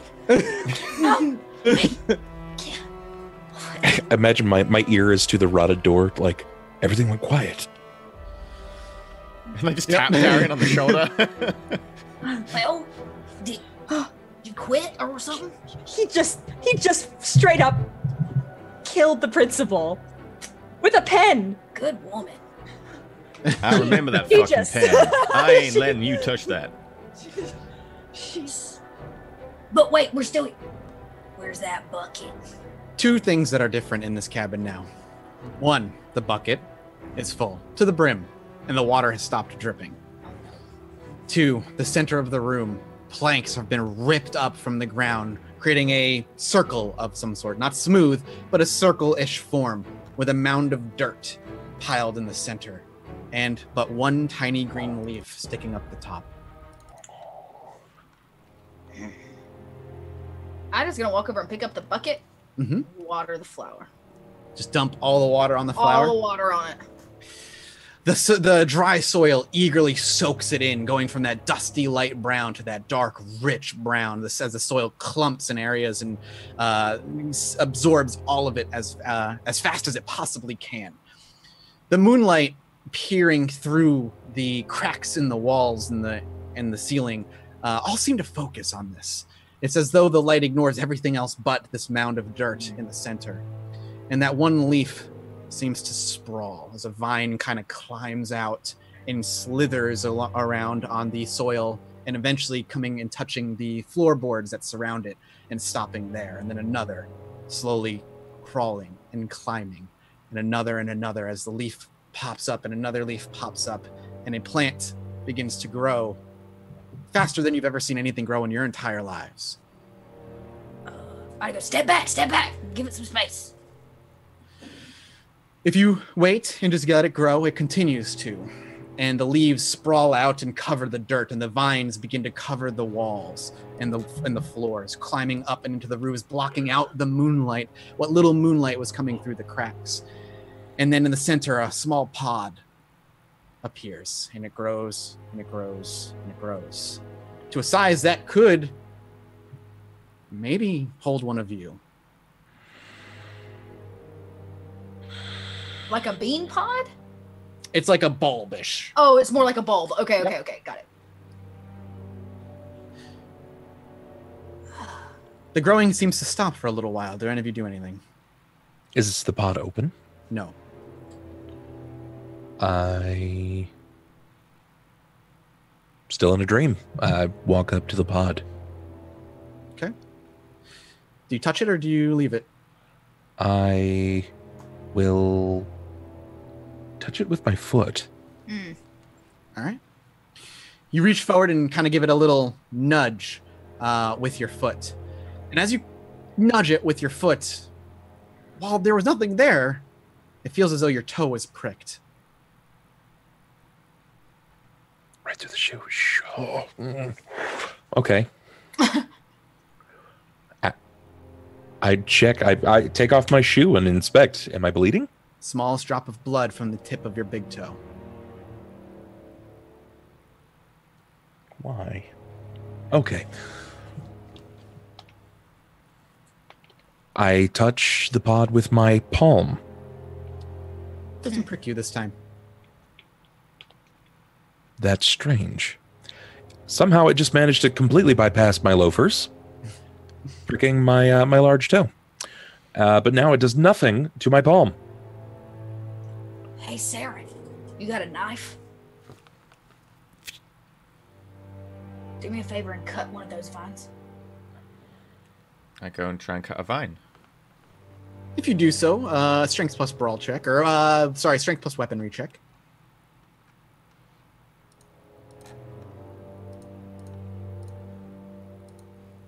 I know I'm spending XP on. Woof. It does not cut, no matter how hard you press.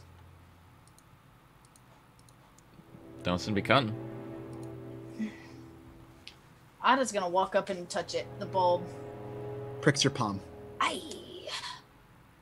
Right? Touch it with the other hand. Wait, maybe it just like needs some blood to begin with. Touch it with the other hand. Nothing. Does the wound go away? No. Can I roll for any kind of occult knowledge on the use of blood for something like this, like sacrifice or? An intelligence plus occult roll if you'd like. If you have occult, you're all welcome to make that.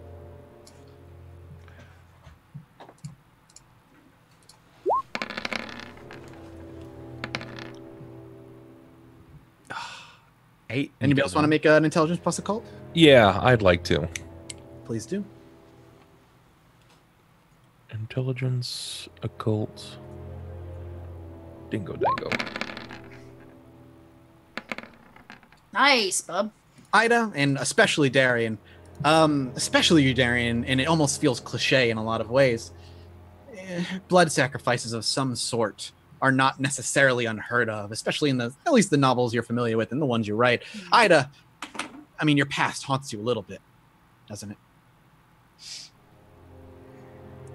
There's power in blood. This makes sense. Yeah, I've seen this before 1,000,000 times over. This whole experience has set us up to each have to face our fears and sacrifice something we like. So I am gonna suggest maybe the two of you come touch this here plant. I just walk up and put my hand on and keep my hand on it. I will also like try touching it. Okay, you both get pricked. Oh. After we're out of here, if we get out of here, and if this is actually what's going on, I want to find whoever's behind this, and I want to find who's behind this. Me too. Oh, you guys can join the Ida Mabel team because I've been looking for them for years. I intend to write about this. The bulb. And if you use my name, I will sue you. The bulb begins to peel. Slowly. One slowly unravels, and another, until all 4 peel away. What sits at the center, though, is not a flower, not an object, but a human figure. Curled up, hugging his legs, no clothing whatsoever. His hair is a mess and wet. He looks malnourished, pale. He's clearly shivering. And as he looks up from his hugging position, continue holding that fetal position and looks up to you, it's a face you're all familiar with now at the very least. It's Matthew. Oh, He makes eye contact with all 4 of you before he mouths something. And as he tries to speak, a distant, very distant echo, whisper, no higher than a whisper, matches what he says. Help me. how? Tell us, how do we help you, Matthew? Do we need to do the next slice of the thing that you did? He continues to maintain eye contact, his eyes nervously darting between the 4 of you and sometimes beyond you, as though he thinks he looks like he thinks he sees something behind you, but nothing ever comes of it before he looks to you again. Where are my friends? Again, the voice far away. We're your friends, right? Everybody, we're your friends. Here, Can I help him try to stand up? No, Yeah, I I was gonna think he's say, kind of an help- asshole. Pull him out of the bulb. So as you go to reach for him, one of the vines whips up and wraps itself around your wrist and yanks your arm away. Okay, don't touch him. All right. He as he actually watches that with fear strucken across his face, and he shakes his head to you and just goes, Wow, who's listening?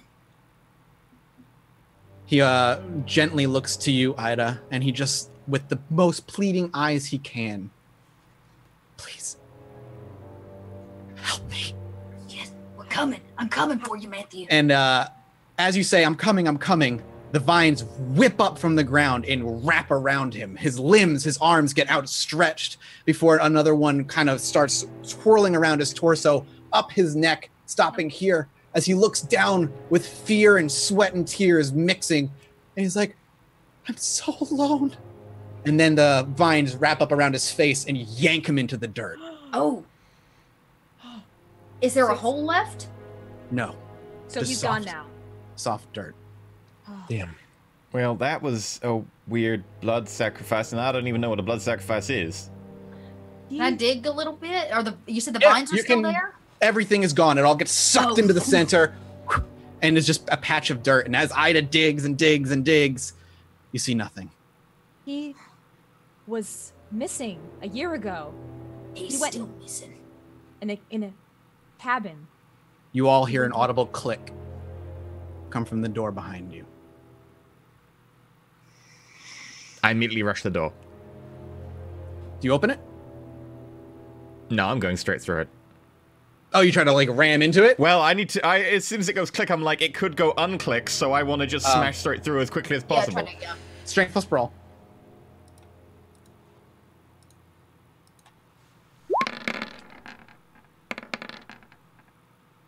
You smash through the door. It flings open and you stumble beyond it.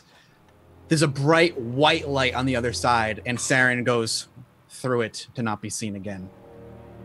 Saren, gasp, and your eyes snap open. Oh, I'm in bed. Weird. The three of you are in your cabin. Saren Am I where I was last night, or am I You are in exactly bed? where you remember last night. Excellent. Then I'm on the couch with a Sure. bottle of whiskey, and very hungover. Incredibly. However, everything you experienced, you know how when you wake up from a dream and it's hard to remember, you remember details? This isn't like that. You remember everything. Saren disappears into the white light. I says, quick before the door closes. Saren? I'm gonna go after her. Darian, Yeah, start running. Yep, Darian, you plow your way through the door that got thrown open, and with a gasp and your eyes snapping open, you're home. Right where you left off, hunched over your desk, Writing pen still in hand. writing pen still in hand. Oh my god, so real. You remember everything. Ida, you're next. You hustle as best you can shimmy through the bright light. And then, much like the other two, a gasp and your eyes snap open. Cats are booping on your face. They're hungry. You haven't fed them breakfast yet. All right. Lord. I'll get up and I guess I go to feed the cats. But before I do, I go straight to my fridge Uh-huh. and I write down Saren, Darian, Kara, so I don't forget. Okay. Kara, the three of them have gone through the bright light. Guys, and I follow through. And so you do. And, much like the other three, eyes snap, deep breath, and you're in your bed. Grading papers was what you were doing last, and they're kind of spilled out from your arm and onto the floor in an unorganized mess. Red pen kind of in your bed. Just grab my head, start shaking my head. Your days begin. But we'll pick that up next time. Oh, holy. Oh my gosh. Ooh, boy. Oh my gosh. Well done. Ooh. Wow. How you that doing? Was something. I think this is going to make for a very interesting after show. So we're going to immediately go straight to that after doing some outro stuff. So firstly, thank you very much to everyone here for making a very interesting episode 1. You guys are phenomenal. I love Yeah. your characters so much. Oh, man. Yeah. Oh, and come on, let's compliment you. Are you joking? What a great first episode. Yeah, that was Yeah. great. Storyteller is nothing without good players, though. Oh man. That could have flopped so hard if the four of you didn't gel as well as you did and bounce off in one another as you did, and come to the conclusions that I were hoping you were going to be coming to the conclusions of throughout. Some unorthodox methods of solving what I had, and I will be straight with you. Death wasn't the only way, nor would it have worked if done in very specific ways, but the ways it went down worked wonderfully. Oh, cool. Well, that's good. And I really, really enjoyed watching the four of you face fears that I literally extrapolated from knowing just a little bit about your characters. Yeah. That was good. That was so messed up. Oh my gosh. Yeah. Anyway, Oh, this is great after material. So, also, speaking of things that went really well, none of you heard it, but the music we were using actually worked really well. I'd massively like to shout out to 11-Bit Studios for allowing us to use the Frostpunk soundtrack, because the Faith soundtrack for that, which I used throughout Ida's bit, was like on point. So massive shout out to them. Frostpunk's a great game. Check it out. There's also some stuff we used from Obsidian. We have Pillars of Eternity 1 and 2 and Tyranny soundtracks, all of which they allowed us to use. We did use a little bit of those. So very much thank you to those guys. we're going to go quickly through where you can catch people. Very much thank you to Draco Malfoy for being our patron supporter for this episode. Thank you very much, Draco. Thank you to all of our patrons and our Twitch supporters and all the people who've just bitted and tipped and stuff. Like, thank you very much, Tanis, for those crazy bits. Thank you very much. It's very possible to actually pay our cats so they can feed their cats. You all look exhausted. Emotionally drained, man. Yeah, that was a whirlwind. Dude. And you know what's funny? I'm about to go fight a lich in another campaign, so it's gonna be a good day.